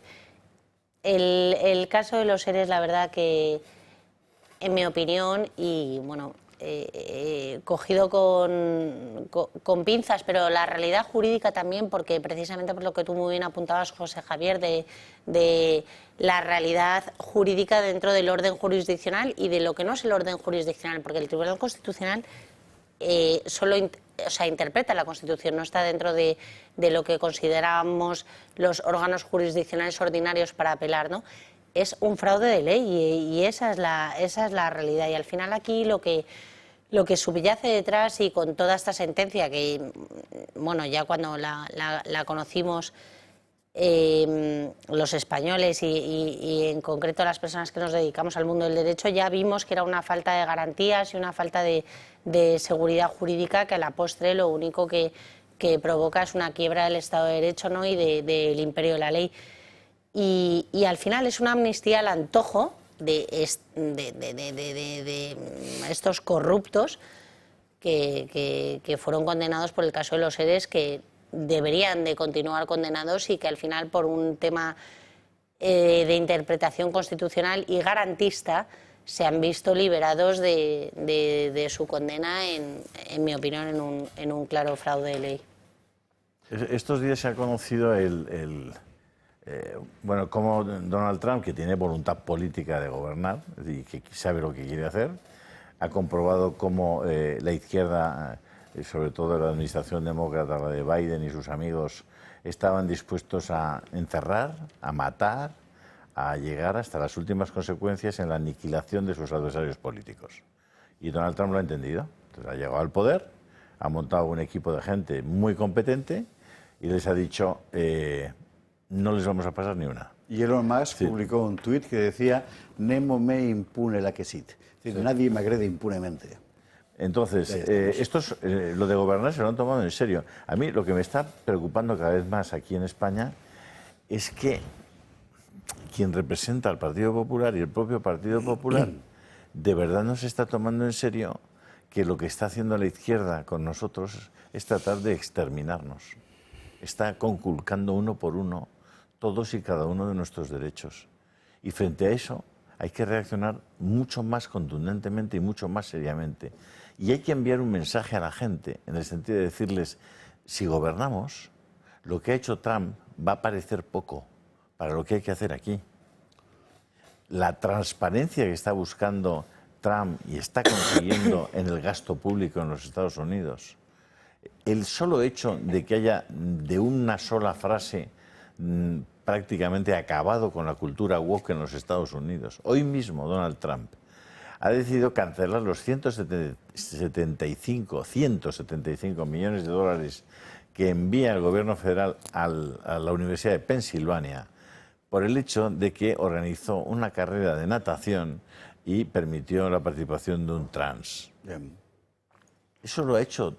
¿Por qué hace eso Trump? Porque tiene una voluntad decidida de aplicar un programa de gobierno que él cree que es bueno para el conjunto de la sociedad americana y lo va a hacer, caiga quien caiga. Y cuando Donald Trump decide que los indultos que dio Joe Biden o su equipo, o quien los diera, a su hijo, a Fauci y a una serie de personas que habían cometido delitos ya flagrantes, esos indultos que fueron firmados no con un bolígrafo del presidente de los Estados Unidos, sino que les pusieron una estampa, porque el presidente de los Estados Unidos, todo el mundo sabía, menos los periodistas españoles, los franceses, los americanos, que Biden no estaba para firmar nada, porque no sabía ni quién era.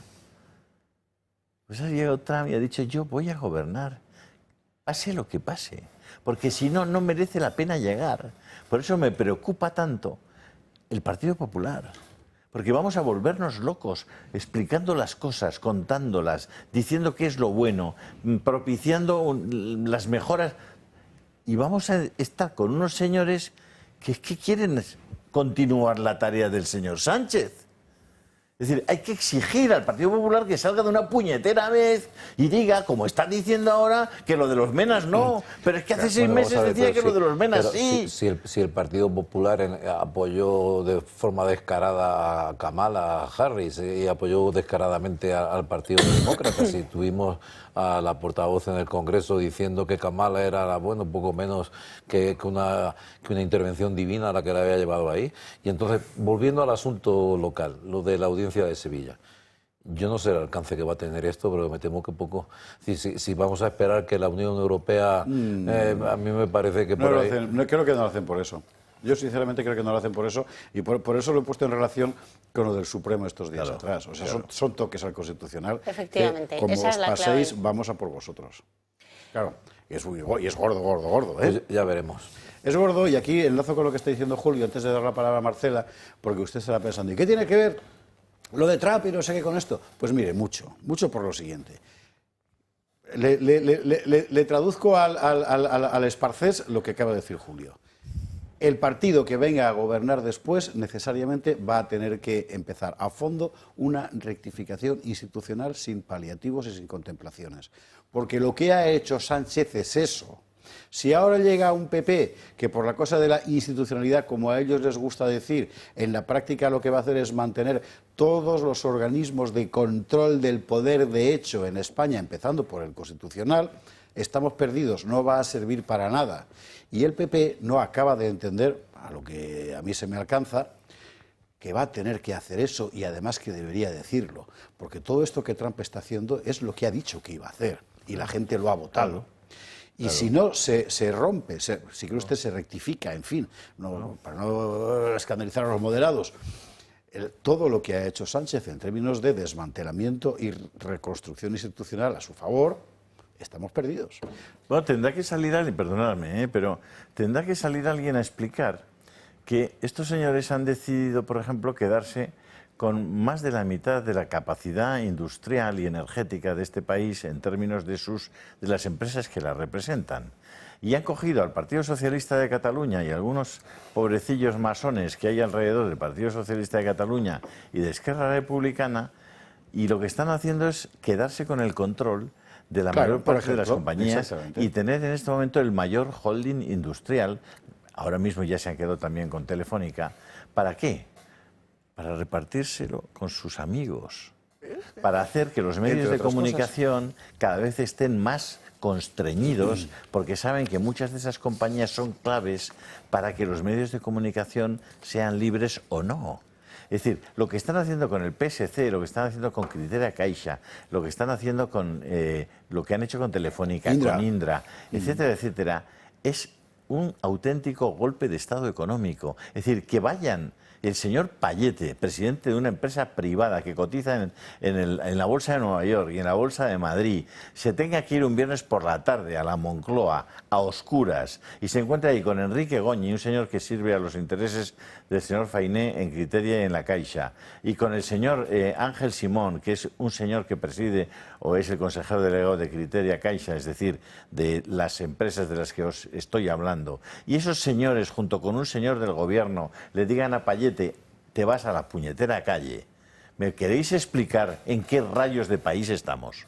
Pero los antecedentes de la época de Rajoy no invitan al optimismo. Claro. Como no invita al optimismo lo que hace el Partido Popular cuando tiene poder institucional, y también para sus amigos, no voy a dar nombres aquí de nadie, pero también le financia pagando la publicidad institucional más cara que tal y financiando a sus radios y sus periódicos amigos. Es que son dos modos de proceder muy similares, dos caras de la misma moneda. Yo es que también es verdad que el PP, pues, cuando se levanta por la mañana pregunta qué tiempo hace, a ver qué chaqueta se pone. Eso también es verdad. Y que en general yo tengo la impresión de que carecen de principios. Y aún así se equivocan de chaqueta, porque le preguntan a la EMET, que es justo lo que no hay que... Sí, desde luego. Esa es otra. O sea, brevemente, el tema del fraude de los ERES, que es gravísimo, pues la consulta que va a elevar en la Audiencia Provincial de Sevilla, ¿no?, al Tribunal de Justicia de la Unión Europea, pues comparto con vosotros que puede ser que no prospere, efectivamente puede ser que no prospere, pero que es una herramienta más que tienen los jueces y la seguridad jurídica española y los tribunales españoles para delimitar esta intromisión del Tribunal Constitucional en todos los ámbitos de la justicia, que es tremenda y la estamos viendo. Apuntabas el plano internacional, Julio, con Trump. Pues ayer mismo, hoy día de San José, que es el día de honorar a todos los padres, Bolsonaro padre, ¿no?, mandaba un mensaje muy emotivo a Eduardo Bolsonaro, a su propio hijo, que ha tenido que irse de Brasil. O sea, parece lejano, pero es esto mismo. Sí. Se ha tenido que, va a tener que irse a Estados Unidos por una persecución política y judicial, porque una persona, un presidente del gobierno actual en Brasil, que es Lula, que tenía que estar en la cárcel preso, está hoy en día gobernando porque el Tribunal Constitucional le ha dado carta verde por un error judicial. No, por un señor que se llama Alexander de Moraes, que es un absoluto fascista. Exacto, que se lo han inventado, o sea, que han generado eso para que este señor pueda ser presidente del gobierno. Sí, y claro, esa es la realidad que mañana podemos tener en España. Por eso no resulta tan lejano lo que denuncia Trump, como bien apuntabas, Julio, o lo que está pasando ahora en Brasil. No resulta tan lejano porque mañana lo podemos tener aquí. Es una dinámica autoritaria muy clara. Claro, cuando los totalitarios invaden el Poder Judicial, que es lo que está pasando en España, y un ejemplo, entre otros, es el caso de los ERES, porque hay otros más, como los indultos y toda la trama de corrupción que asedia al gobierno. Cuando eso pasa en una nación supuestamente democrática y en una nación supuestamente sustentada por el Estado de Derecho, eso es muy peligroso. Entonces te encuentras situaciones como lo que le sucede al diputado nacional Eduardo Bolsonaro, o como puede pasar mañana aquí en España. Pero es que clama al cielo que entre esos esté el señor Aznar, íntimo de Lula, por cierto, Odebrecht. Sí, defendiendo la posición del Partido Socialista. Socialista. Que está más cerca de Felipe González que de Santiago Abascal. Pero vamos a ver, es que tienes un centro de menas a lo de tu casa, machote. Tienes un centro de menas, José María. Pero si estás forrado con los vapeadores y con las tabaqueras americanas. Y vienes aquí a darnos lecciones. Dedícate a ganar dinero, nos parece estupendo, pero no vengas a contarnos lo que hay que hacer aquí, y menos a decir que estás más cerca de Felipe González, que pudrió todas las instituciones de este país, las corrompió todas enteras, que del señor Abascal. Por la institucionalidad, esa es la cosa. Que es el colmo. Hablábamos a propósito de este debate, no sé si has terminado sobre la cuestión de los tribunales. Sí, bueno, salvo que me quieras preguntar algo en concreto de los ERES, que a mí me parece la sentencia del Tribunal Constitucional ya me pareció en su día, antes de que la derivara a la sala, porque ahora la sala lo que está haciendo es, o sea, el rollo, o sea, como hablamos los procesalistas, se lleva a la sala, ¿no?, y lo aplica. Y efectivamente, pues son las pocas herramientas que le queda a la propia Audiencia Provincial. ¿Esa sentencia? Bueno, el Partido Popular el PP podía haber sobre evitado todo esa sentencia de bueno, los desde ERES luego, en el Constitucional. Estoy completamente de acuerdo, claro, estoy completamente de acuerdo. Por favor. Constitucional. Y esto es lo que nos devuelve... Y los tentáculos de Sánchez también podían haberlo evitado. Y esto es lo que nos devuelve a la cuestión institucional. Es decir, si el PP, y hablamos del PP porque es el partido que ganó las elecciones. Si fuera Vox, hablaríamos de Vox, pero como el PP ganó las elecciones, el primer partido del país y evidentemente ahora el primero de la oposición, hablamos de él, ¿vale? Si entendieran que la resistencia institucional la tiene que hacer él, el paisaje sería otro. Pero no, al final la resistencia institucional la está haciendo la justicia y nadie más, porque el dinero está atrapado de pies y manos. El ejército no existe, la iglesia no hay. Eso que se llama sociedad civil es mentira, una serie de instrumentos, ¿verdad?, que la mayor parte de ellos... El mundo laboral, los sindicatos forman parte del aparato dinástico. No hay, solo es la justicia y los ciudadanos con sus móviles. Ojo, según el USA Today, el presidente Trump firmará el jueves una orden ejecutiva que ordena el cierre del Departamento de Educación. ¿No podría cerrar también el de aquí? No, pues a Joaquín le hacías un favor. A mí, José Javier, me gustaría apuntarte una cosa. Lo digo por el Congreso, ¿no? Bueno, sí, desde luego. Hablamos del PP porque ganó las elecciones. Bueno, vale, te lo puedo comprar. No, hablamos del Partido Popular porque es supuestamente el principal partido de la oposición y es el que no la hace. Claro. Bueno, José Javier, y eso hay que recordarlo porque es que es constante, los balones... Y es donde muchos españoles tienen la esperanza de que cambiemos de rumbo. Y que venga uno que cambie las cosas. Y es imposible con este Partido Popular. Mira, hoy me he visto las sesiones del Congreso y he tenido la oportunidad de vérmelas porque he tenido un miércoles más tranquilo. Yo también. Y yo estoy sorprendida. No, bueno, tú porque te toca, que es tu profesión, pero no es la mía. Yo soy abogado y luego vengo aquí a hablar un rato de política, pero...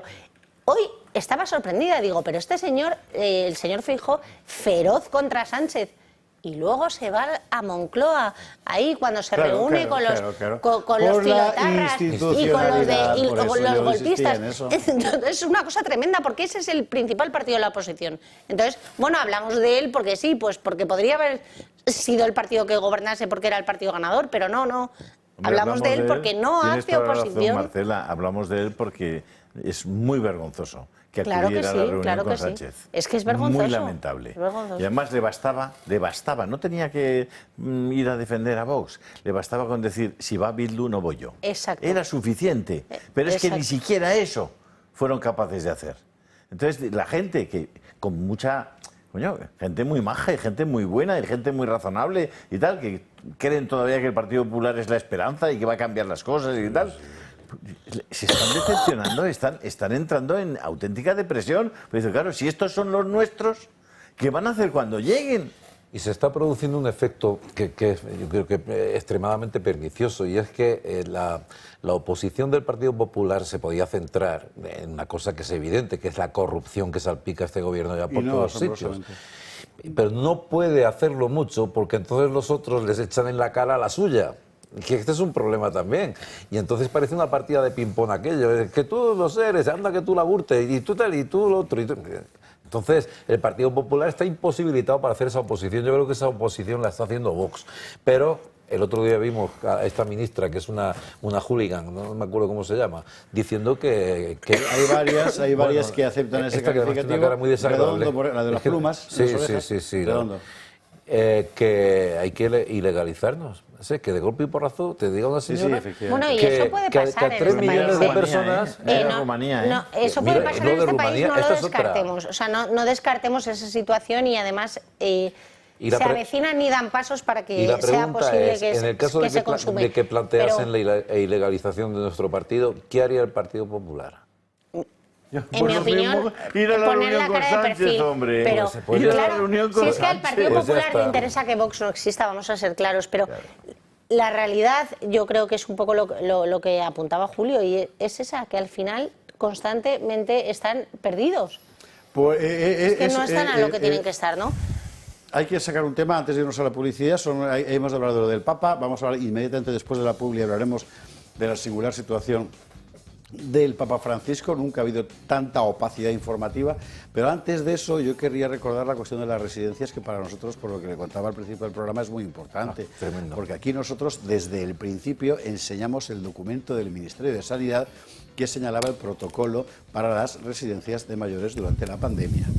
Después, como usted sabe, la burbuja narrativa del Partido Socialista, construida en buena medida a través de ese control del poder del que acabamos de hablar y secundado con mucha frecuencia por el PP contra sí mismo, como se ha visto en el caso de la Comunidad de Madrid, ha hecho que desviemos por completo, que muchos desvíen el fondo del asunto. Y hay que recordar que no, que la gestión de las residencias de mayores, que los protocolos, eso que ahora esta gente llama los protocolos de la vergüenza, vamos a poner el titular que lo vamos a ver antes de la publi, por favor, los protocolos de la vergüenza, vergüenza la que no tenéis, porque esos protocolos, vamos a ver por favor, ahí estamos, ¿verdad? Fue el Ministerio de Sanidad el que dijo cómo había que actuar en las residencias de mayores, y las comunidades autónomas lo aplicaron, algunas más, otras menos, pero fue el Ministerio de Sanidad, por tanto, el responsable de todo eso es Salvador Illa. No Pablo Iglesias, como dicen, porque él asumió, porque eso fue boca chancla, como siempre Pablo Iglesias. Ahora vende aceite. El papel... Que ahora vende aceite. Que ahora vende aceite, pues más caro que Mercadona, mucho más caro, por cierto. Bueno, Pablo ¿pero porque lo pierde o...? No, se lo regalaría. No, que quede claro. Es decir, la cuestión de las residencias fue Illa. Y asombrosamente nadie le está pidiendo explicaciones de nada a un señor que fue el ministro que peor gestionó la pandemia en toda Europa. Y eso, por cierto, son valoraciones oficiales. Es decir, no lo decimos nosotros, aunque usted lo pudiera vivir. Repito, los protocolos para las residencias, tal y como había señalado este programa desde la primavera de 2020, que llevamos 5 años diciéndolo, emanaron del Ministerio de Sanidad de Salvador Illa. Y en su momento valoramos, si eran más o menos adecuados o no, porque era una decisión técnica. Lo que no puedes hacer 5 años después es convertir esa decisión técnica tuya en una voluntad homicida del enemigo político. O sea, esto es una locura todo. Bueno, quede claro el asunto. Vámonos a la publicidad. A la vuelta, la singular situación del Papa Francisco en una enfermedad que muchos han dado por incapacitante, no le vemos, no sabemos lo que hace, sacaron una foto, estaba de espaldas, leía el periódico, no sé qué será peor, al mismo tiempo sigue firmando cosas y hombre, bueno, pues mire, esto hay que contarlo. Esto hay que contarlo. Por otra parte, hay un movimiento enorme en torno a la silla de Pedro. Y no parece el juego de las sillas, dicho sea con todos los respetos.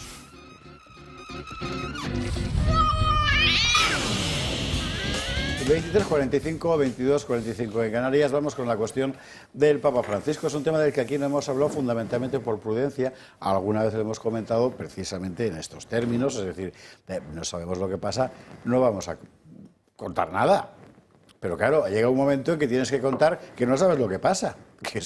Y es algo completamente insólito. Todos recordamos los últimos meses de Juan Pablo II, que fueron absolutamente heroicos porque decidió mostrar al mundo cómo se muere con las botas puestas de viejo.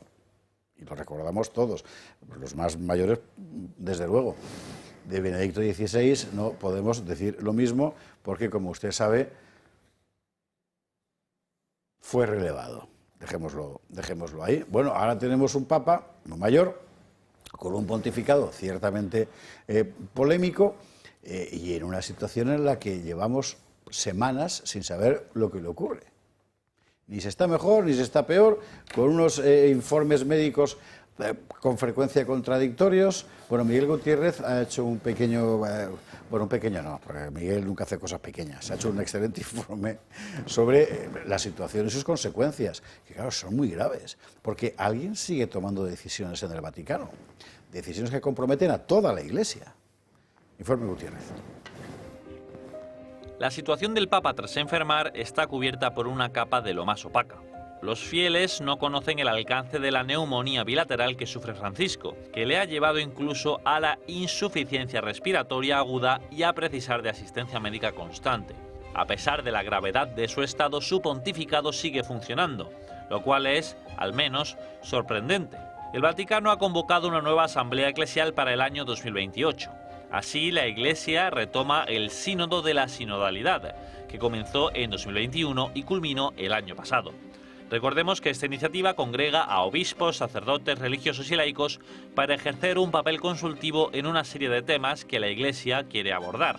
Los más controvertidos de la pasada edición fueron celibato opcional, el acceso de la mujer al diaconado, la comunión de los divorciados, el encaje del colectivo LGTBI y el cambio climático, una suerte de deriva asamblearia de la Iglesia.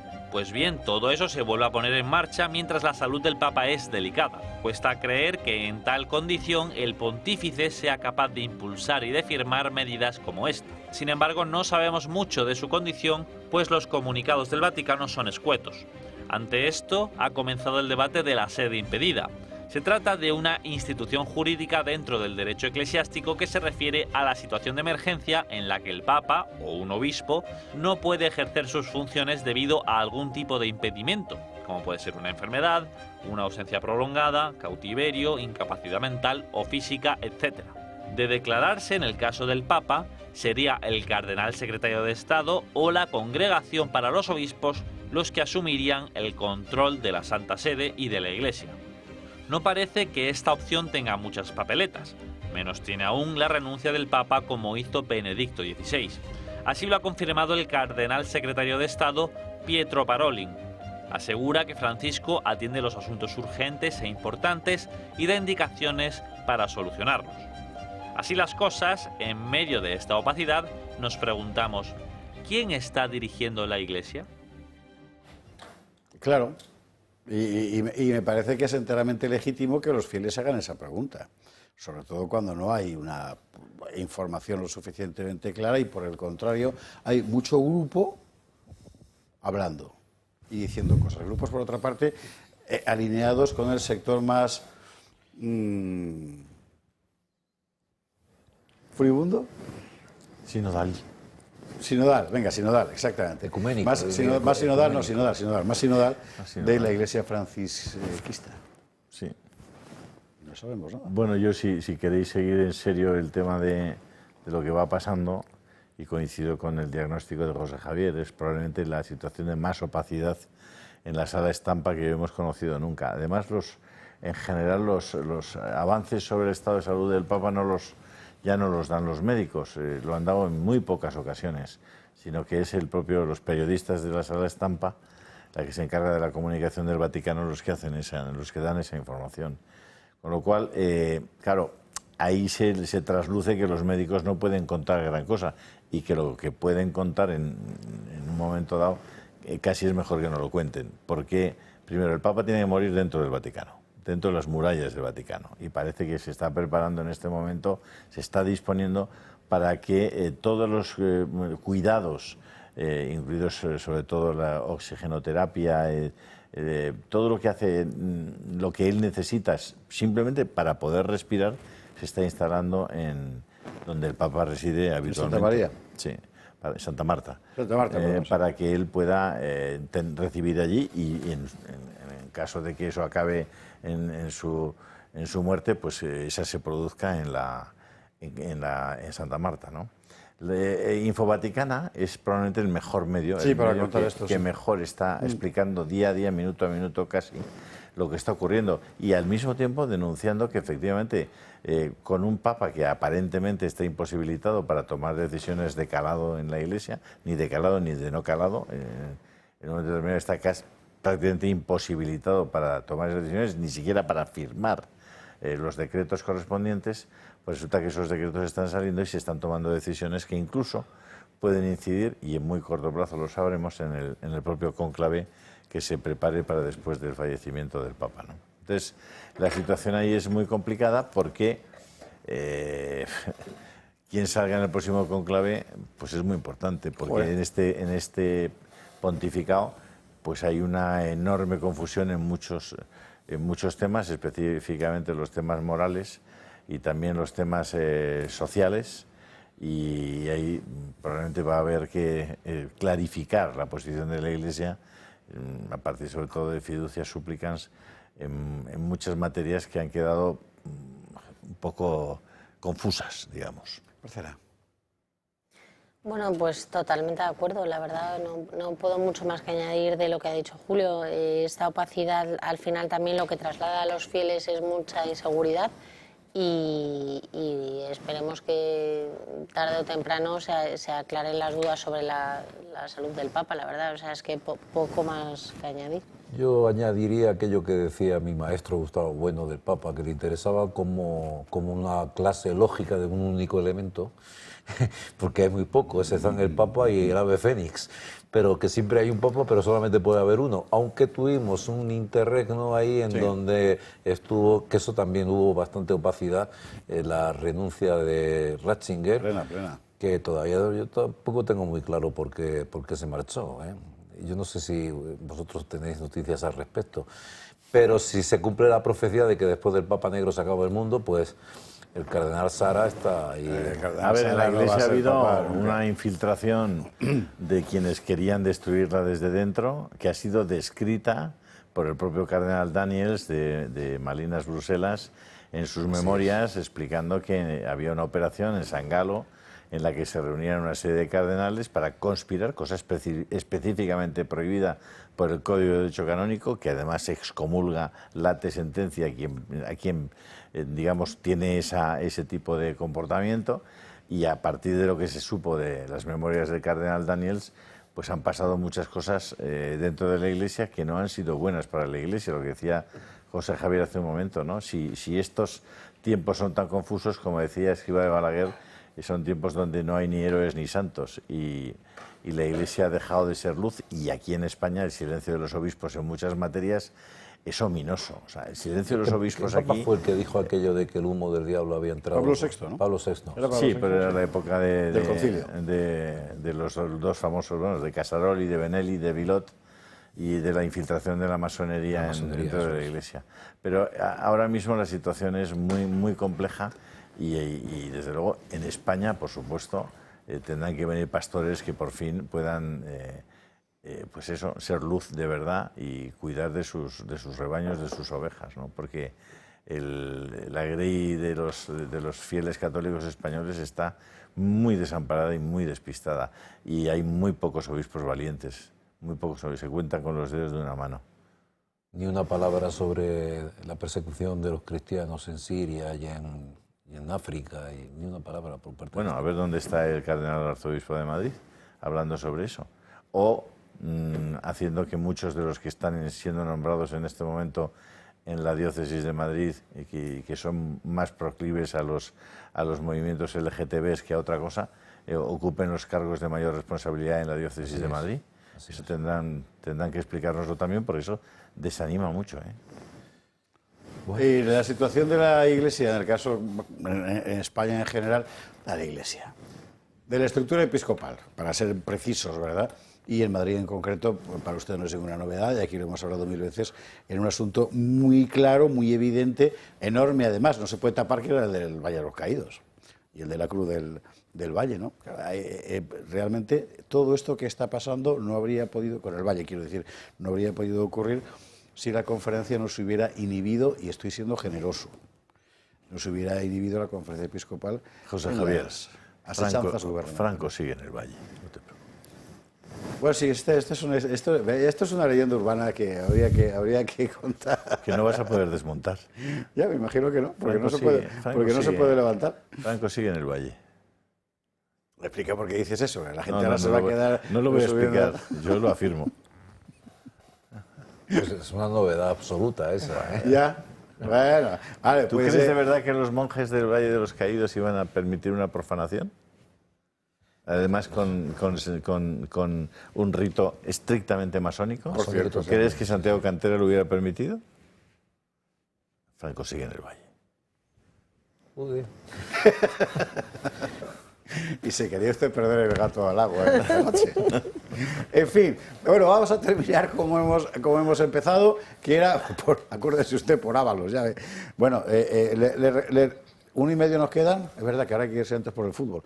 Digo dónde. ¿Eh? Sí, que si quieres que diga dónde está. No.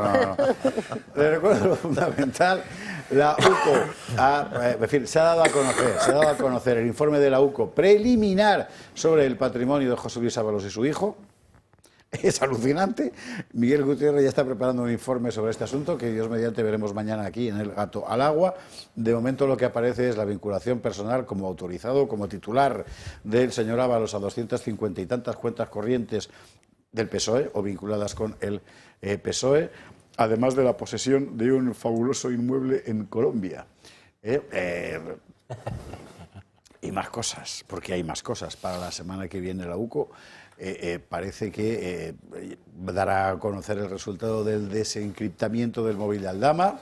Nos queda pendiente la investigación también de la UCO sobre Santos Cerdán. Yo creo que esta noche Pedro Sánchez soñará. Y nos queda pendiente, Esparza, la investigación sobre el patrimonio de Pepe Bono. Ah, cierto, sí. Don José, muchas felicidades, que hoy es San José. Hombre, don José Bono, feliz santo. A Pepe Bono, sí, señor. Porque hoy es San José. Don Joaquín Robles, doña Marcela Rigía, don Julio Ariza. Muchas gracias a los tres por estar aquí esta noche. Nosotros nos marchamos mañana más gato y veremos ese informe Gutiérrez sobre el patrimonio de Ábalos e hijo. Canela fina. El Ávalo de la viuda.